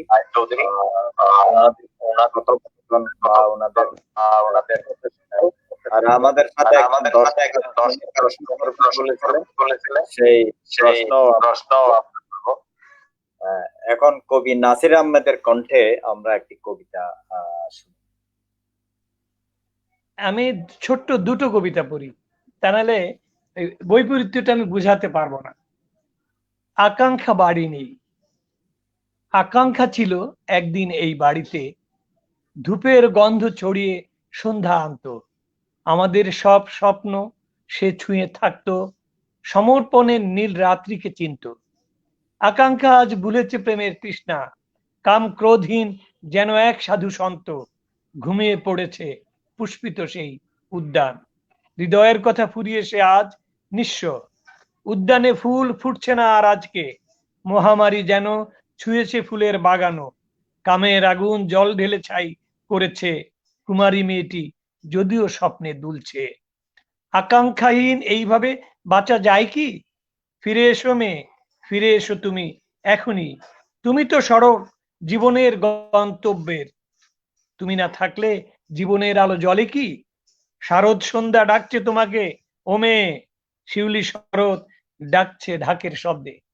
আর দ্বিতীয় যে কবিতাটি পড়ছি সেই কবিতাটির শিরোনাম রাজনীতি।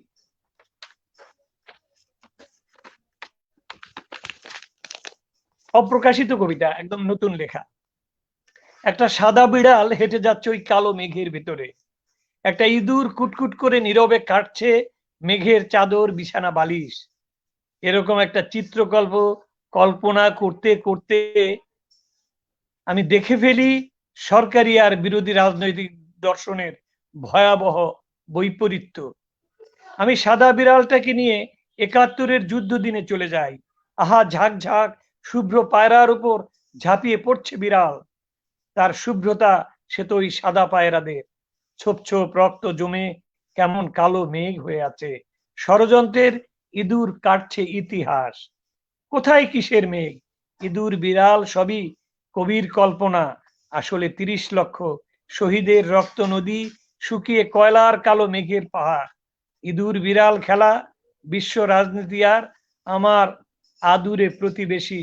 আহা, রাজনীতির এই ভয়াবহতা বুঝতো যদি আমার তরুণ বন্ধুরা, নিশ্চিত তাহলে আজ ৭১-এর মতো ঐক্যবদ্ধ হয়ে উঠত দেশের রাজনীতি।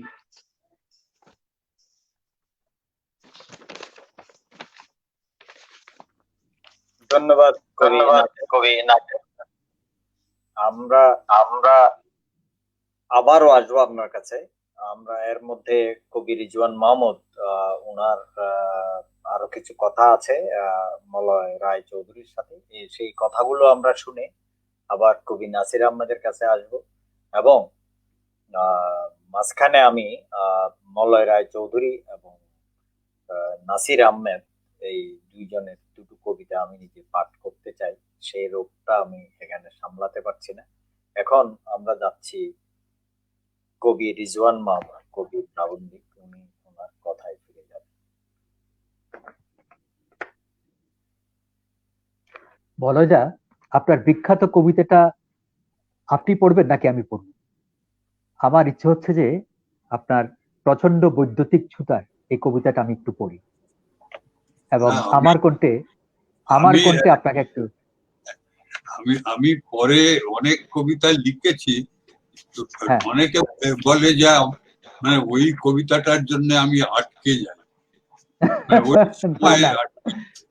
তাই জন্য একটা কবিতা, সাম্প্রতিক একটা কবিতা আছে আমার, আপনি পাঠিয়েছিলেন আমার কাছে, অবন্তিকা তোর জন্য তোকে নিয়ে তোকে লেখা। একদম সাম্প্রতিক কবিতা মনে হয় আপনি লিখেছিলেন। কবিতা, মানে এটাও সাম্প্রতিক কবিতাই, কিন্তু এই বইটাই না, এই কবিতাটা কেন চাচ্ছি, আমি এই কবিতাটা কেন চাচ্ছি সেটা একটু বলি। কারণ কবিতাটা একই সাথে আমাদের অনেক পাঠকের কাছে এটা খুব গ্রহণযোগ্য হয়েছে, এবং বিশেষ করে তরুণ শ্রেণী যারা আছে, তরুণ কবি যারা আছে বাংলাদেশে, তারা এই কবিতাটা রূপে নিয়েছে, এবং এই কবিতাতে আপনার গবেষণা হয়েছে, পিএইচডি হয়েছে, এমফিল হয়েছে, এবং শেষে দেখতে পাই এই কবিতাটা নিয়ে একটা শর্ট ফিল্ম হয়েছে। আপনার নিশ্চয়ই মনে আছে যে একটা আপনার এই কবিতাটা নিয়ে একটা শর্ট ফিল্ম হয়েছে, এবং এটা আমার কাছে কি মনে করব যে মৃগাঙ্ক শেখর গঙ্গোপাধ্যায় এবং হায়াস তন্ময় স্বপ্নদৈর্ঘ্য চলচ্চিত্র নির্মাণ করেন এই কবিতা নিয়ে। তো সেই কারণে এই কবিতাটা অনেক বিষয় আছে, এবং আপনি বিষয় যে যে কবিতাটা নিয়ে আপনার আমাদের যে কি বলবো কৌতূহল, সেটি কৌতূহলটা হচ্ছে যে এই কবিতাটার জন্য আপনাকে জেলে যেতে হয়েছে, এবং এই ভেতরে কি আছে আসলে, এবং এর ভেতরের কি বলবো জিসটা কি, সেটাকু জানার জন্য আসলে এই কবিতা নিয়ে আপনাকে কিছু একটা বলতে হবে। তার আগে আমি ২-৪ ছত্র একটু পড়তে চাই। ২-৪ ছত্র মানে আপনার এই কবিতাটা অনেক লম্বা, ৯০ লাইনের একটা কবিতা। আমি হিসাব করে দেখেছি আজকে, আমি যদি ৪৫ লাইনটা পড়ি, আমার তো মুখস্থ নেই, আমি দেখে দেখে বলবো। হ্যাঁ, তো এটা শোনার ধৈর্য কি আপনার হবে, বা ইউসুফ মোহাম্মদ কিংবা আমার নাসির ভাই আপনাদের শোনার ধৈর্য হবে কিনা আমি জানি না। আমি লোভটা সামলাতে পারছি না, যেহেতু কেন এই কবিতাটা পড়বো আমি বলছি। বলেছি যে মানে কি, এই কবিতাটি নিয়ে অনেক বিতর্ক হয়েছে। এই বিতর্কের জন্ম দিয়েছে কবিতাটি। এবং আমাদের বাংলাদেশের তরুণ মহিলা, বিশেষ করে যারা তরুণ কবিরা আছে, তারা এই কবিতাটার প্রতি অনেক ভাবে আসক্ত হয়েছেন এবং পড়তে আমার চান, পাঠ মনে করতে হয় চান, আপনি শুনতে চান। কবিতাটা পড়া শুরু করুন। কবি এখন আচ্ছা, আমাদের সাথে যুক্ত নেই, কোনো কারণে উনি একটু বাইরে গেছেন, উনি আবার যুক্ত হবেন হয়তো। আপনি আপনার হ্যাঁ। কবিতাটা পাঠ করুন। আমি কি ওনার অ্যাবসেন্সে পড়া শুরু করব? হ্যাঁ হ্যাঁ, পড়া শুরু করুন। আচ্ছা। প্রচন্ড বৈদ্যুতিক ছুতা। ওহ, মরে যাব, মরে যাব, মরে যাব। আমার চামড়ার লহমা জ্বলে যাচ্ছে অকাট্য তুরুপে। আমি কি করব, কোথায় যাব? ও, কিছুই ভালো লাগছে না। সাহিত্য ফাহিত্য লাথি মেরে চলে যাব। সুবা, সুবা, আমাকে তোমার তরমুজ আংরাকার ভেতরে চলে যেতে দাও।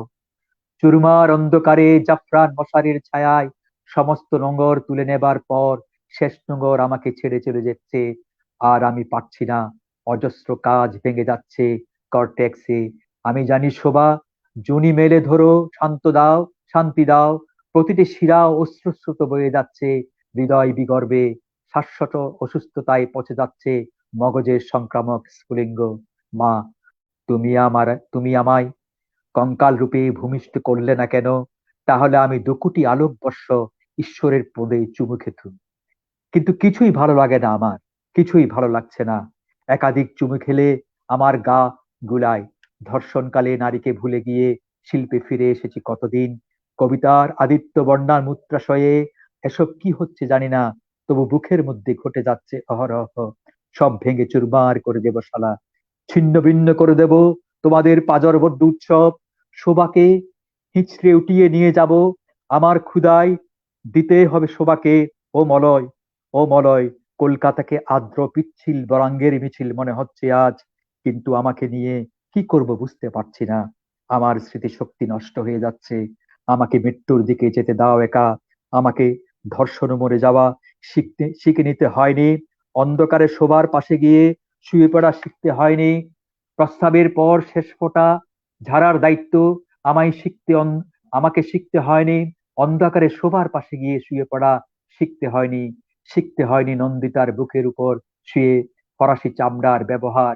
অথচ আমি চেয়েছিলাম আলেয়ার নতুন জবাব, জবাব মতো জনির সুস্থতা, জনি কেশরে কাচের টুকরোর মতো ঘামের সুস্থতা। আজ আমি মগজের শরণাপন্ন বিপর্যয়ের দিকে চলে এলুম। আমি বুঝতে পারছি না কি জন্য আমি বেঁচে থাকতে চাইছি। আমার পূর্বপুরুষ লম্পট সাবর্ণ চৌধুরীর কথা আমি ভাবছি। আমাকে নতুন ও ভিন্নতর কিছু করতে হবে। শোবার স্তনের ত্বকের মতো বিছানায় শেষবার ঘুমোতে দাও আমাকে। জন্ম মুহূর্তের তীব্র ছটা সূর্য যখন মনে পড়ছে, আমি আমার নিজের মৃত্যু দিকে যেতে চাই। মলয় রায়চৌধুরীর প্রয়োজন পৃথিবীর ছিল না। মলয় রায়চৌধুরীর প্রয়োজন পৃথিবীর ছিল না। তোমার তীব্র রূপালী ইউটেরেসে ঘুমোতে দাও কিছুকাল শোভা, শান্তি দাও, শোভা শান্তি দাও। তোমার ঋতুস্রাবে ধুয়ে যেতে দাও আমার পাত্তাড়িত কঙ্কাল। এরপরে আহ 2-4টা লাইন আমি একটু পড়তে চাচ্ছি। যে এটার পরে আরো 45 লাইন আছে, আমি সেটুকু যাচ্ছে না, অনেক সময় নেবে। এরপরে শেষ লাইনে উনি বলছেন, শেষ লাইনটি ছিল এরকম: কয়েকটা ন্যাংটো মলয়কে ছেড়ে দিয়ে তার অপ্রতিষ্ঠিত খেয়া খুলি। এ হচ্ছে আহ, প্রচন্ড বৈদ্যুতিক ছুতা। যে কবিতাটির জন্য ওনাকে জেল পর্যন্ত গড়াতে হয়েছে, কেস করতে হয়েছে। এবং কেস করে শেষ পর্যন্ত মানে আহ, ওনারা যে আন্দোলন করতেন, যে হাংরি আন্দোলন, সেটা বন্ধ হয়ে গেছিল 1965 সালে। তো মলয় রায়চৌধুরীর কবিতার যে বিষয়বস্তু, আহ, বিশেষ করে হাংরি আন্দোলনের কিছু আহ, বিষয় আমি নোট করে রেখেছিলাম। যে পত্রিকার নাম করে হাংরি আন্দোলনের নাম হতো, আহ, হাংরি আন্দোলনের আগে পত্রিকার নাম হতো কবিতা পূর্বাশা, অবনী কৃত্তিবাস, শতবিশা, উত্তরসূরি, আমি ধ্রুপদী। আমি কবি রেজওয়ান মাহমুদের দৃষ্টি আকর্ষণ করছি। জি, জি। আহ, কবি মলয় রায় চৌধুরীর আমার মনে হয় কোনো ইয়ে হচ্ছে, সমস্যা হচ্ছে। উনি এখন আমাদের সাথে স্টুডিওতে নেই। জি, তো আমার মনে হয় এই সময়ে আমরা কবি নাসির আহমদের কবিতা শুনি। উনি যখন আমাদের না, সাথে যুক্ত হবেন তখন ঠিক আপনার আছে। প্রশ্ন আপনি ঠিক আছে। ওনাকে করবেন। এখন কবি নাসির আহমেদ, আমি তার কাছে যাব। কবি নাসির আহমেদ তার কবিতা শোনাবেন আমাদেরকে এবং কথা বলবেন। কবি নাসির আহমেদ, আপনি আমাদেরকে আমি মানে বই তো সবাই পড়েছেন, বইয়ের কবিতা না, আমি যে সাম্প্রতিক লেখা নতুন কবিতা যেগুলি এখনো কোথাও ছাপা হয়নি এরকম কয়েকটি কবিতা শোনাচ্ছি। তাহলে প্রথম কবিতাটি শিরোনাম এসো এলোমেলো। তুমি তো দারুণ গোছানো যুবক, তুমি ফিটফাট আগুন যুবতী, এসো আজ সব এলোমেলো করো, বৃদ্ধ কবির সাজানো গুছানো এলোমেলো করো।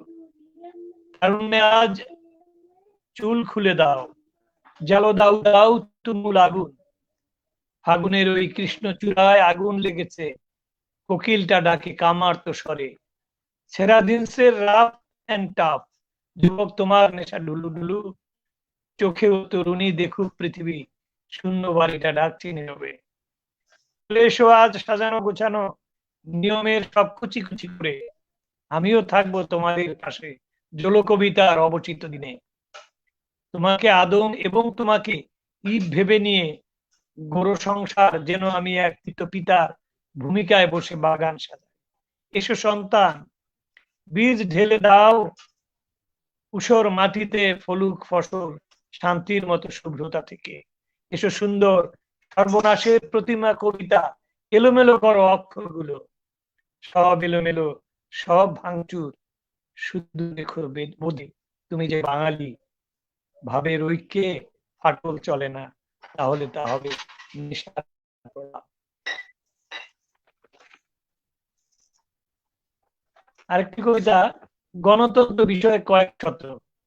তুমি কোন গণতন্ত্রের দাবিতে রাজপথে, যে গণতন্ত্রে নির্বাচন কমিশন অসহায়, যে গণতন্ত্রে গোলাম আজম জেগে উঠবেন আবার তার প্রাচীন দর্শন নিয়ে, যে গণতন্ত্রে সংশয়বিদ্ধ হবেন ৩০ লক্ষ শহীদ, তুমি কি সেই গণতন্ত্রের কথা বলছো? যে গণতন্ত্রের স্বাধীনতা বিরোধী দণ্ডিত ঘাতক পুনরুজ্জীবিত হয়েছিল বহুদলীয় উল্লাসে, তুমি হাঁস মুরগির ডিম সর্বত্র পাবে, ঘোড়ার ডিম কোথাও না। একদিন রূপকথার ঘোড়ার পিঠে চড়ে এসেছিল গণতন্ত্র, সত্যি সত্যি এসেছিল, কিন্তু তাকে হত্যা করেছে ঘাতকেরা। তুমি অপেক্ষায় থাকতে পারো, নিশ্চয়ই আসবে গণতন্ত্র। পদ্মা সেতু পার হয়ে হোসেন শহীদ সরদি থাকবেন পতাকাবাহী সেই গণতন্ত্রের মিছিলে। আপাতত অল্পে তুষ্ট থাকো। পরের কবিতা ভাড়াটিয়া। এ শহরে আর কোনো ভাড়াটিয়া খুঁজবে না বাড়ি কোনোদিন, সব বাড়ি আজ আড়ি দিয়ে মুখ ভার করে বসে আছে ভাড়াহীন। করোনার কালো ছোবলে মানুষ ছুটছে শহর ছেড়ে, বহুদিন গ্রামে যায়নি, এখন ফিরছে সকলে। নামে কি বেনামে আর বাড়বে না বাড়িওয়ালাদের বাড়ির সংখ্যা, দুদক মশাই খুঁজবে না খুব হন্যে হয়েই, এক ব্যক্তির 7টি বাড়ির নথি ও দলিল, ভুয়া ঠিকানার ফ্ল্যাটগুলো তার। আজ হাহাকার শুধু বেঁচে থাকা তৃষ্ণা সবার, দুর্নীতি আর সুনীতি ঘুমাবে একই বিছানায়। ওই দেখো দেখো কি যে মিলমিশ ৭১-এর ঘাতক এবং মুক্তিযোদ্ধা মহান বীরের। বেঁচে থাকবার পিপাসার চেয়ে লোভের তৃষ্ণা বড় ভয়াবহ। আরো চাই কিছু বাড়তি সুবিধা, আরো সম্পদ, আরো আরো আরো। অথচ কবির চাই না এসব, তার চাই শুধু নীল মেঘমালা, সোনালী বিকেল, মুঠো মুঠো রোদ, জ্যোৎস্নার কুচি, শিশিরের সাদা শিউলি বকুল। তার বাড়ি নেই, ভাড়াটিয়া নেই, রিক্ত শহর তার স্নায়ু কোষে স্লোগান দিচ্ছে, ভাড়াটিয়া সব এক হও ভাই, সমাজতন্ত্রে ফিরে এসো ভাই। আর পড়বো?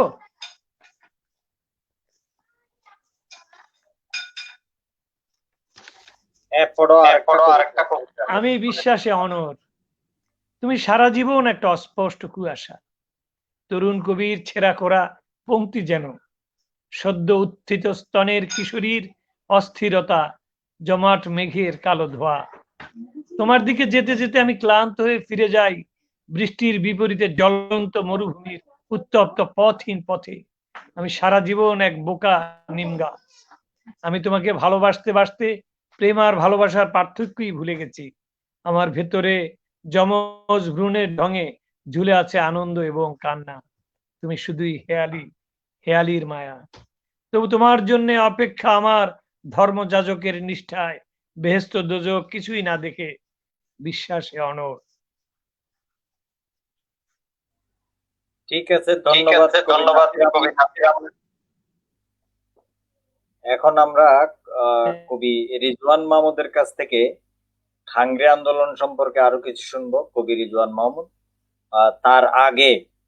তার আগে কবি রিজওয়ান মাহমুদের আগে আমি কবি মলয় রায় চৌধুরীর একটা কবিতা আমার খুব ভালো লেগেছে। ওনার ওই মাথা কেটে পাঠাচ্ছি যত্ন করে রেখো, ওই কাব্যগ্রন্থ থেকে ওই কবিতাটা আমি পড়তে চাই আপনাদের অনুমতি নিয়ে। সে কবিতাটা হচ্ছে এরকম: মাথা কেটে পাঠাচ্ছি যত্ন করে রেখো, মুখ দেখে ভালোবেসে বলেছিলে চলুন পালাই, বিটু বলে সাহস জোগাতে পারিনি সেই দিন, তাই নিজের মাথা কেটে পাঠালুম। আজকে ভ্যালেন্টাইন দিন, ভালো করে গিফট প্যাক করা আছে, ভালোবাসি লেখা কার্ড সহ সব পাবে যা যা চেয়েছিলে, ঘাম, লালা, অশ্রুজল, ফাটাফুটু ঠোঁট। তুমি ঝড় তুলেছিলে, বিদ্যুৎ খেলিয়েছিলে, জাহাজ ডুবিয়েছিলে, তার সব চিহ্ন পাবে কাটা মাথাটায়। চুলে শ্যাম্পু করে পাঠিয়েছি, উলঙ্গ দেখার আতঙ্কে ভুগতে হবে না। গৌড়িয়া লবণাক্ত লিঙ্গ দেখবার কোনো স্কোপ আর নেই। চোখ খোলা আছে, তোমাকে দেখার জন্য সব সময় আই ড্রপ দিও। গিফট প্যাক আলতো করে খোলো, মুখ হাঁ করাই আছে। আমার পছন্দের নন ভেজ সন্ধ্যায় সিঙ্গল মল্ট খাওয়াতে ভুলো না। মাথাকে কোলেতে রেখে কথা বলো, গিটার বাজিয়ে গান গেও। 6 মাস অন্তর ফেসিয়াল করিয়ে দিও, চন্দনের পাউডার মাখিও। ভোরবেলা উঠে আর ঘুমোতে যাবার আগে চুমু খেয়েও ঠোঁটে, রাত হলে 2 চোখের পাতা বন্ধ করে দিও। জানো তো আলোতে ঘুমোতে পারি না, কানে কানে বলো আজও উম্মাদের মতো ভালোবাসো। মাথা কেটে পাঠালুম, প্রাপ্তি জানিও, মোবাইল নম্বর কার্ডে লেখা আছে। ধন্যবাদ। আমি আর কবিতা পড়ছি না, দাদার কবিতা পড়লাম। দাদা আমাদের সাথে আবারও যুক্ত হয়েছেন। আমাকে বলবো, মাইক দিচ্ছি। আমার মোডেমটা গোলমাল করে, মোডেম বন্ধ হয়ে গেছিল। অসুবিধা নেই, আমরা আবার যুক্ত হলাম সবাই, আমরা কথা বলবো। এখন কবি রিজওয়ান মাহমুদ যে প্রশ্ন করতে চেয়েছিলেন কবি মলয় রায় চৌধুরীকে, আপনি সেই প্রশ্নগুলো করতে পারেন বা কথা বলতে পারেন। তোমরা কি আমার কবিতা পড়ে নিলে নাকি? আপনার একটা কবিতা আমি পড়লাম, আর একটা কবিতা রিজওয়ান মাহমুদ পড়েছেন। সেই যে কবিতাটা পড়ার কথা ছিল রিজওয়ান মাহমুদের, প্রচন্ড বৈদ্যুতিক ছুতার কবিতাটা পড়া হয়েছে। আর আমি যে কবিতাটি পড়লাম সেটা হচ্ছে মাথা কেটে পাঠাচ্ছি, সেই কবিতাটা আপনার বিখ্যাত কবিতা মাথা কেটে পাঠাচ্ছি যত্ন করে রেখো, সেই কবিতাটা পড়লাম। কবি নাসির আহমেদ কয়েকটা কবিতা পড়েছেন, আপনার কণ্ঠেও আমরা কবিতা শুনবো। কবি খালিদ আহসান সম্ভবত আমাদেরকে এখানে কবিকে কোনো প্রশ্ন করবেন, তার প্রশ্ন আমরা নেব। তার আগে কবি রিজওয়ান মাহমুদের কাছে যাচ্ছি, উনি। কিন্তু আমার তো খাবার সময় হয়ে গেছে। না, আমরা আপনাকে আর বেশিক্ষণ আটকিয়ে রাখবো না। কবি রিজওয়ান মাহমুদ, দাদা আপনি একটা ছোট্ট কবিতা পড়েন সাম্প্রতিক সময়ের। সাম্প্রতিক আমার সবই, আমি একটা কবিতা পড়ছি, কবিতাটার নাম শাশুড়ির জন্য প্রেমের কবিতা। শুনতে পাচ্ছ? তোকে লেখা এই কবিতাটার কিছু অংশ পড়ুন। হ্যাঁ, কি বলছো? আমি একটা কবিতা পড়ছি, কবিতাটার শাশুড়ির জন্য পড়বো। হ্যাঁ জি, পড়ুন।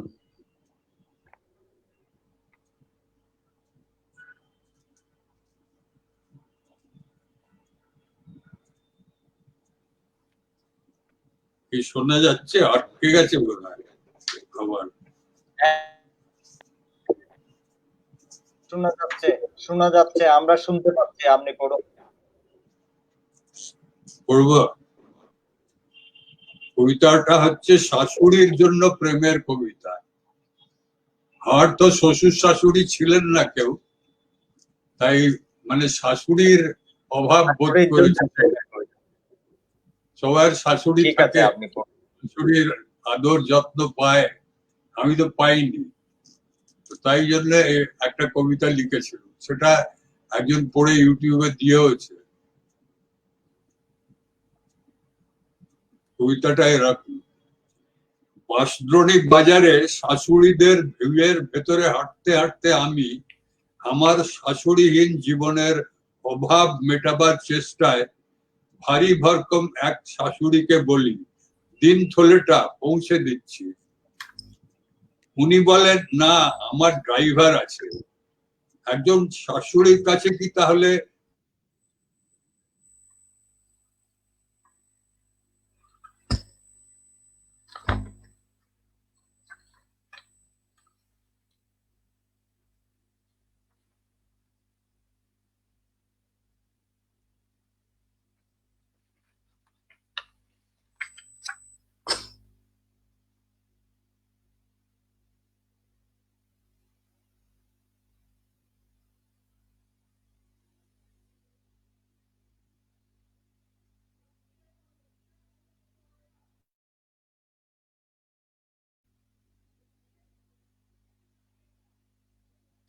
না দাদা, শোনা যাচ্ছে না, শোনা যাচ্ছে না।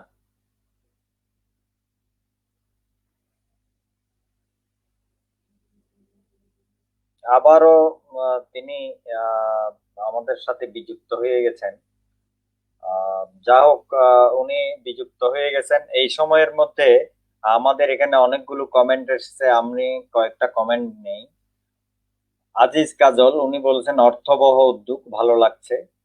অনিন্দিতা হাজরা, উনি বলেছেন অসম্ভব ভালো লাগছে। দীপঙ্কর দে, প্রিয় মলয় রায় চৌধুরীকে নিয়ে প্রেমিক কবি রিজওয়ান মাহমুদ, এটা তো আগেই পড়েছি। আর হচ্ছে এদিকে কবি অতনু ভট্টাচার্য, উনি আবারও বলেছেন অরূপ তোমার এঁটো কাটা অসম্ভব একটা বই। শাহিন মাহমুদ, উনি বলেছেন বাহ, অগ্রজ কবি মলয় রায় চৌধুরীকে দেখে ভীষণ ভালো লাগছে, সাথে আমাদের কবিরা তো আছেনই। আইয়ুব সৈয়দ, কবি নাসির আহমেদের কিছু ছড়া শুনতে চাই বলে মন্তব্য করেছেন আইয়ুব সৈয়দ। উনি তুখুর ছড়াকার কবি, আমাদের এখানে চট্টগ্রামেই থাকেন এবং সবসময় কবিতা ছড়ায় নিমগ্ন থাকেন। শাহিন মাহমুদ কবি, অতনু ভট্টাচার্য কবি। আমি প্রত্যেককেই ধন্যবাদ জানাচ্ছি এবং অনিন্দিতা হাজরা, উনি যুক্ত হয়েছেন কলকাতা থেকে। আমি প্রত্যেকের প্রতি কৃতজ্ঞতা জানাচ্ছি এবং এখন কবি রিজওয়ান মাহমুদকে বলবো কবি মলয় রায় চৌধুরী সম্পর্কে এখন কবি রিজওয়ান মাহমুদ কিছু বলবেন, এরপরে আমরা কবি নাসির আহমেদের কাছে যাব। আচ্ছা, কবির অনুপস্থিতিতে মানে কবির হাংরি আন্দোলনের অবদান এবং বৈশিষ্ট্য নিয়ে কিছু কথা বলতে চাচ্ছি। জি, সেটি হলো বলুন। পত্রিকার যেমন হাংরি আন্দোলন যখন শুরু করেন এর আগে আহ, পত্রিকার নামটা হতো তিনি কিভাবে বদলে যাচ্ছেন, ভাষা, তারপরে আপনার অলংকারে, চিত্রকল্পে, তারপর বিষয়ে কিভাবে হাংরি আন্দোলনের লোকগুলো, হাংরি কবিগুলো বদলে যাচ্ছেন, সেই একটা চেহারা আমার কাছে আছে। এরকম একটা অ্যাপিয়ারেন্স আমি নিয়ে আসছি। সেটা হচ্ছে যে, যেমন ধরুন, হাংরি আন্দোলনের আগে পত্রিকার নাম হতো কবিতা, পূর্বাশা, অরণি, কীর্তিবাস, অগ্রণী, শতবিশা, উত্তরস্বরী, ধ্রুপদী, সংবেদ, ক্রান্তি, চতুরঙ্গ ইত্যাদি। হাংরি আন্দোলনকারীরা এসে যে নাম নিয়েছিলেন সেটা হচ্ছে যে অনেকাংশে একটা বৈপ্লবিক পরিবর্তন তারা ঘটিয়ে দিলেন নামের ক্ষেত্রে। যেমন কৌরব, আবার এসেছি ফিরে, মানুষের বাচ্চা, ঢপের কাগজ, আমি আর লিনা হেঁটে চলেছি, ক্যাপচুরিয়াস, দিল্লি হার্টস ইত্যাদি। এরপরে দেখেন তাদের কবিতার মধ্যে কি বৈশিষ্ট্য, মানে পরিবর্তন কি ক্যারেক্টারিস্টিক্স এসছে। সেটা হচ্ছে সাব অল্টার্ন বা নিম্নবর্গ থেকে সাহিত্য ক্ষেত্রে আগমন, যা কবিতায় কৃত্তিবাস, শতবিশা, ধ্রুপদী ইত্যাদি পত্রিকার দৃষ্টিকটুভাবে অনুপস্থিত থাকে। হাংরি আন্দোলনে প্রথমে যৌথভাবে প্রান্তিকের ডিসকোর্সটাকে সাথে নিয়ে এসে পাঠ্যবস্তুতে মুক্ত সূচনা, মুক্ত সমাপ্তির প্রচলন, বিশেষ করে প্রদীপ চৌধুরী, ফাল্গুনী রায়, মলরাই চৌধুরী, ত্রিদীপ মিত্র এবং শৈশ্বর ঘোষের কবিতা বিশেষ যেখান থেকে ইচ্ছে বিশেষত যেখান থেকে ইচ্ছে পড়া যায়, স্তবক, পংক্তি, উপর নিচ রদবদল করে পড়া যায়। একটা কবিতাকে আহ, সামনে থেকে পড়া যাচ্ছে, শুরু থেকে পড়া যাচ্ছে, আবার শেষ থেকেও পড়া যাচ্ছে, আবার মাঝখান থেকেও পড়া যাচ্ছে। এমন ভাবে কবিতাগুলো নির্মিত হয়েছে, এমন ভাবে কবিতাগুলো তারা সৃষ্টি করেছেন। এবং এরপর আসছে মনস্থিতি, প্রকাশকালীন অব্যয়পদ কবিতার প্রয়োগ। যেমন অব্যয়পদ ওনাদের কবিতায় বেশি বেশি করে আসছে। কার কার কবিতায় আছে আমি একটু বলছি। যেমন উ, আ, আ, উ, ফু ইত্যাদি, বিশেষ করে মলরাই চৌধুরী, প্রদীপ চৌধুরী, ফাল্গুনী রায়ের কবিতায়। যৌন চিত্রকল্প, যৌনতা যেন একটা প্রধান সম্পদ সেই হাংরি আন্দোলনের কবিদের মধ্যে। তারা যৌনতাকে বিভিন্নভাবে ব্যবহার করেছেন। আমি আগেই বলেছি যে যৌনতার মধ্যে আসছে ব্যঙ্গ, আত্মপরিহাস এবং অসহায় মানুষের নিষ্ফল যন্ত্রণা। তো এখানে আসছে যৌন চিত্রকল্প, অশ্লীল শব্দ, গালবন্ধ, নিচুতলার অভিব্যক্তি, যা 5-এর দশক পর্যন্ত পাঠ্যবস্তুতে নিষিদ্ধ ছিল। যথেচ্ছ প্রয়োগের সূত্রপাত করে গেছেন হাংরি আন্দোলনকারীরা। এই হাংরি আন্দোলন কবিতার আমার কাছে মনে হয়েছে যে খোল নলচে পাল্টে দিয়েছে, বিশেষ করে ভাষার ক্ষেত্রে, বিষয়ের ক্ষেত্রে। এবং তাদের কবিতার মধ্যে বড় বড় কবিতা, লম্বা লম্বা কবিতা লিখেছেন। এবং কবিতাগুলো পড়তে, এই যে বড় দীর্ঘ কবিতা, কোথাও ঝুলে যায়নি, প্রথম থেকে শেষ পর্যন্ত একটা গল্পের মতো কবিতাগুলো পড়ে ফেলা যায়। আর প্রত্যেকটা কবিতায় মলরাই চৌধুরী, তিনি তো অনুপস্থিত এখন, তার কবিতায় আমি দেখেছি যে একটা নারী চরিত্র আহ, দেখে, যেমন প্রচন্ড বৈদ্যুতিক ছুতায় আমি পেয়েছি শোভা। অবন্তিকা, আহ উনি আমার কাছে পাঠিয়েছিলেন একটা কবিতা, এই অবন্তিকা, তোর জন্য তোর কাছে, যে কবিতাটা কথা আমি বলছিলাম কিছুক্ষণ আগে, সেই কবিতায় অবন্তিকার প্রসঙ্গটা এসছে। তো কোনো না কোনো ভাবে কিন্তু এই কবিতাগুলো শেষ পর্যন্ত এমন একটা বিশেষ করে অবন্তিকা তোর জন্য খুব চমৎকার একটা কবিতা। আমি কবিতাটা পড়তে চাই না, কিন্তু সেখানে আহ, পূর্ব আফ্রিকার নৃতাত্ত্বিক জনগোষ্ঠীর নাম মাসাইয়ের, আহ, কেনিয়ার, বিশেষ করে তানজানিয়ার একটা নৃতাত্ত্বিক উপজাতি, তাদের দীর্ঘ সংগ্রামের কথা, তাদের দীর্ঘ কি সংস্কৃতির কথা এবং জীবন যাপনের কথা তিনি এই কবিতার মধ্যে তুলে ধরার চেষ্টা করেছেন। মাসায় অবন্তিকা, 200 বছর, যেমন প্রথম শুরুতে তিনি বলেছেন, 200 বছর আগে আমার সব সেরেঙ্গেটির শুকনো ঘাসে নিয়ম মেনে ফেলে দিয়ে গিয়েছিল বুড়ো মাসায় কর্তারা, যাতে শকুন, শিয়াল, হায়নারা ছিঁড়ে খেয়ে আমার সুনাম অক্ষুণ্ণ রাখে। কোনো পশু খেতে চায়নি আমার মরদেহ, এইভাবে দুদিন পড়েছিল। তিনি এখানে আহ কিছু শব্দ ব্যবহার করেছেন, যেমন দেখেছিলিস, নিয়েছিলিস, এইরকম, মানে কিছু শব্দ তিনি নিজে সৃষ্টি করেছেন। এবং আমার মনে হয় ওইটুকু, ওই একটা উপজাতির যে ভাষার কাঠামো, ওটাকে ধরবার জন্য তিনি প্রাণপণ চেষ্টা করেছেন। এবং সেটা করেছিলিস, করেছিলাম যেখানে সেটা করেছিলিস, হ্যাঁ, দিয়েছিলাম সেখানে দিয়েছিলিস, এইভাবে তিনি কবিতায় ভাষার পরিবর্তন করতে করতে করতে কবিতাকে এমন একটা জায়গায় নিয়ে গেছেন যে কবিতা, বিশেষ করে হাংরি জেনারেশনের কবিতা, মানে এখনো পর্যন্ত আহ প্রচলিত 50 দশক থেকে আজ অবধি কবিতার যে বাতাবরণ আমরা দেখি বাংলা কবিতায়, তার মধ্যে হাংরি আন্দোলনের কবিদের কবিতা এখনো পর্যন্ত আমার কাছে সমসাময়িক মনে হয়, প্রাসঙ্গিক মনে হয়। এবং বিশেষ করে ভাষার ক্ষেত্রে, এবং তিনি যে উলট পালট করেছেন, খোল নলচে পাল্টে দিয়েছেন, এবং খুব সাহসিকতার সাথে তিনি বিশেষ করে নারীর বিভিন্ন অঙ্গ প্রত্যঙ্গকে একটা ইয়ার মধ্যে ফেলে, একটা ছাঁচের মধ্যে ফেলে তিনি কবিতাগুলো বর্ণনা করেছেন। ইউসুফ মোহাম্মদ শিল্পিত রূপ দিয়েছেন, এইটাই আমরা শিল্পিত রূপ দিয়েছেন। হ্যাঁ, একদম শৈল্পিক রূপ বলতে একটা। এবার আমরা কবি নাসির আহমেদের কাছে যাব।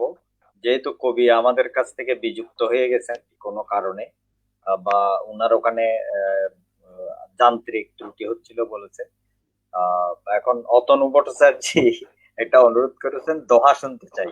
তো ওনার কাছে আমি বিনীত অনুরোধ জানাচ্ছি এবং মার্জনা প্রার্থনা করছি, যেহেতু এটা কবি আমাদের যিনি আমাদের সাথে বিযুক্ত হয়েছেন কবি মলয় রায়চৌধুরী এবং নাসির আহমেদ, কবি নাসির আহমেদের অনুষ্ঠান, আমি এখানে দোহা শোনাবো না। আপনাকে দরকার হলে অনলাইনে আমি আলাদাভাবে একদিন দোহা শোনাবো। এটার জন্য আমি কৃতজ্ঞতা জানাচ্ছি এবং আপনার প্রতি শ্রদ্ধা এবং ভালোবাসা জানাচ্ছি। আমি কবি নাসির আহমেদের কাছে যাচ্ছি। তার কবিতা শোনার আগে তার ছোট্ট একটা কবিতা আমি এখানে পাঠ করতে চাই, যদিও আমার কাশির কারণে পাঠটা খুব বেশি ভালো হবে না। আমি তার কবিতার শিরোনাম হচ্ছে স্থাপত্য। তার স্থাপত্য কবিতাটি আমি এখানে পড়তে চাই। অভিন্ন হৃদয়, এই স্পর্শকাতর শব্দ দুটি অবিনাশী সম্পর্ক, কংক্রিট, কখন অজান্তে তবু অদৃশ্য কম্পমানে ধসে পড়ে সবচেয়ে সুন্দর ভবন, ভালোবাসা। অবিশ্বাসী মাটির ভিত্তি উপড়ে ফেলে অদৃশ্য গোপন ভূমিকম্প একদিন, প্রলয়ের পর চুরমার সুরকি, রড, ইট, বালুকণা, সুন্দর স্থাপত্য কলা কখন যে দুঃসহ জঞ্জাল মানুষ জানে না। আমার কবিতা পড়া শেষ করলাম। এখন আমরা কবি নাসির আহমেদের কাছে যাব। কবি নাসির আহমেদের বলার মধ্য দিয়ে আমাদের আজকের অনুষ্ঠান শেষ হবে।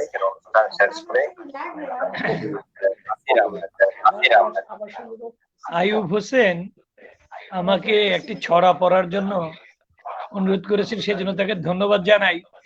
আমি এই করোনাকালে কিছু ছড়া লিখেছিলাম, তার একটি ছড়ার নাম হচ্ছে তোমরাও আমরা। আমি আইয়ুবের সম্মানে ছড়াটি নিবেদন করছি। তোমাদের ঘরে আলো, আমাদের আলো নাই, তোমাদের মনে খুশি, আমরা তো ভালো নাই।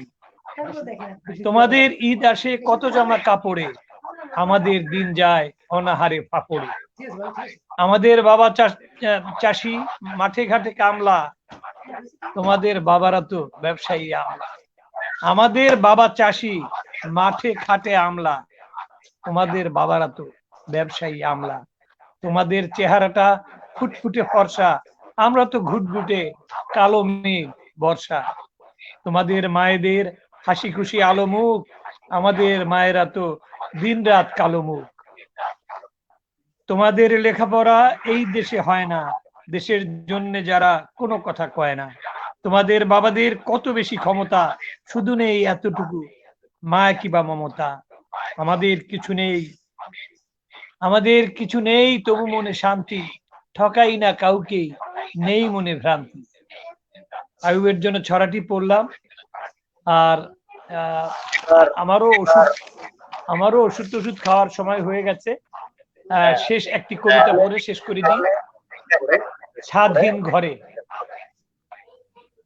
কয়েক টুকরো মেঘ ভেসে আছে মাথার ওপরে, যেন ছাতা চৈত্র দাহে উঁচিয়ে ধরেছে কেউ খুব মমতায়। আমি হাঁটি থমথমে মেঘও সঙ্গে সঙ্গে যায়, সে জানাতে চায় তারও মনের ভেতরে চাপা গাঢ় দুঃখ কিছু। দুই দুঃখী এক নীলিমায় দূরে থেকে কি আশ্চর্য মমতায় কথা বলে পরস্পর মেঘ ও মানুষ, নীরবতা কেমন বাংময় জানি মেঘ। আমি এত কাছাকাছি আছি, তবু মানুষের কাছে পৌঁছে না আমার কোনো কথা। ভালোবাসা মিথ্যে মনে হয়, প্রকৃতি বরাভয় যোগাচ্ছে এখন। অতল শূন্যতা যেন ভয়াবহ ফাঁদ, আমি যাচ্ছি সেই দিকে ছাদহীন ঘরে। ধন্যবাদ।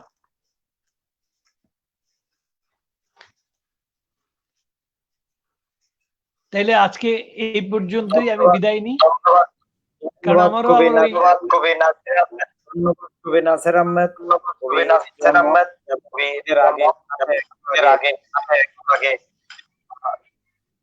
একটু আগে যুক্ত ছিলেন কবি মলয় রায়চৌধুরী। উনদিন যান্ত্রিক ত্রুটির কারণে আমাদের সাথে আমাদের সংযুক্তি অব্যাহত রাখতে পারেননি। যা হোক, আমি প্রত্যেকের কাছে যারা আজকে যুক্ত হয়েছেন, কবি মলয় রায়চৌধুরী, উনি তো শুধু কবি না, ঔপন্যাসিক এবং প্রাবন্ধিক, বিভিন্ন বিষয়ে কাজ করেছেন, আত্মজৈবনিক কাজ করেছেন। কবি রিজওয়ান মাহমুদ, ওনার সম্পর্কে তো আগে বলেছি, উনি আমার প্রিয় কবিদের মধ্যে একজন। এই যে আপনারা সময় দিলেন, আমাদেরকে ঋদ্ধ করলেন, অনেক কবিতা শোনালেন, অনেক কথা আমরা শুনলাম, এটার জন্য আমি হাতকোলার পক্ষ থেকে কৃতজ্ঞতা জানাচ্ছি, আমাদের দর্শক বৃন্দের প্রতি কৃতজ্ঞতা জানাচ্ছি। এবং আমি আশা করি যদি কবি মলয় রায়চৌধুরী রাজি থাকেন, তাহলে একদিন শুধু উনার জন্য, যেহেতু উনি আমাদের কাছ থেকে অনেক আগেই বিযুক্ত হয়ে গেছেন, আর একটা অনুষ্ঠান আমরা করব, আমি ওনার সাথে কথা বলবো। তো এই বলে এখানেই শেষ করছি, সবাইকে ধন্যবাদ জানিয়ে, কৃতজ্ঞতা জানিয়ে, এবং আগামীতেও আমাদের দর্শক শ্রোতাদেরকে সাথে পাবো এই আশা করে এখানে শেষ করছি। ধন্যবাদ সবাইকে। শুভ সন্ধ্যা। অনেক ধন্যবাদ। অনেক ধন্যবাদ।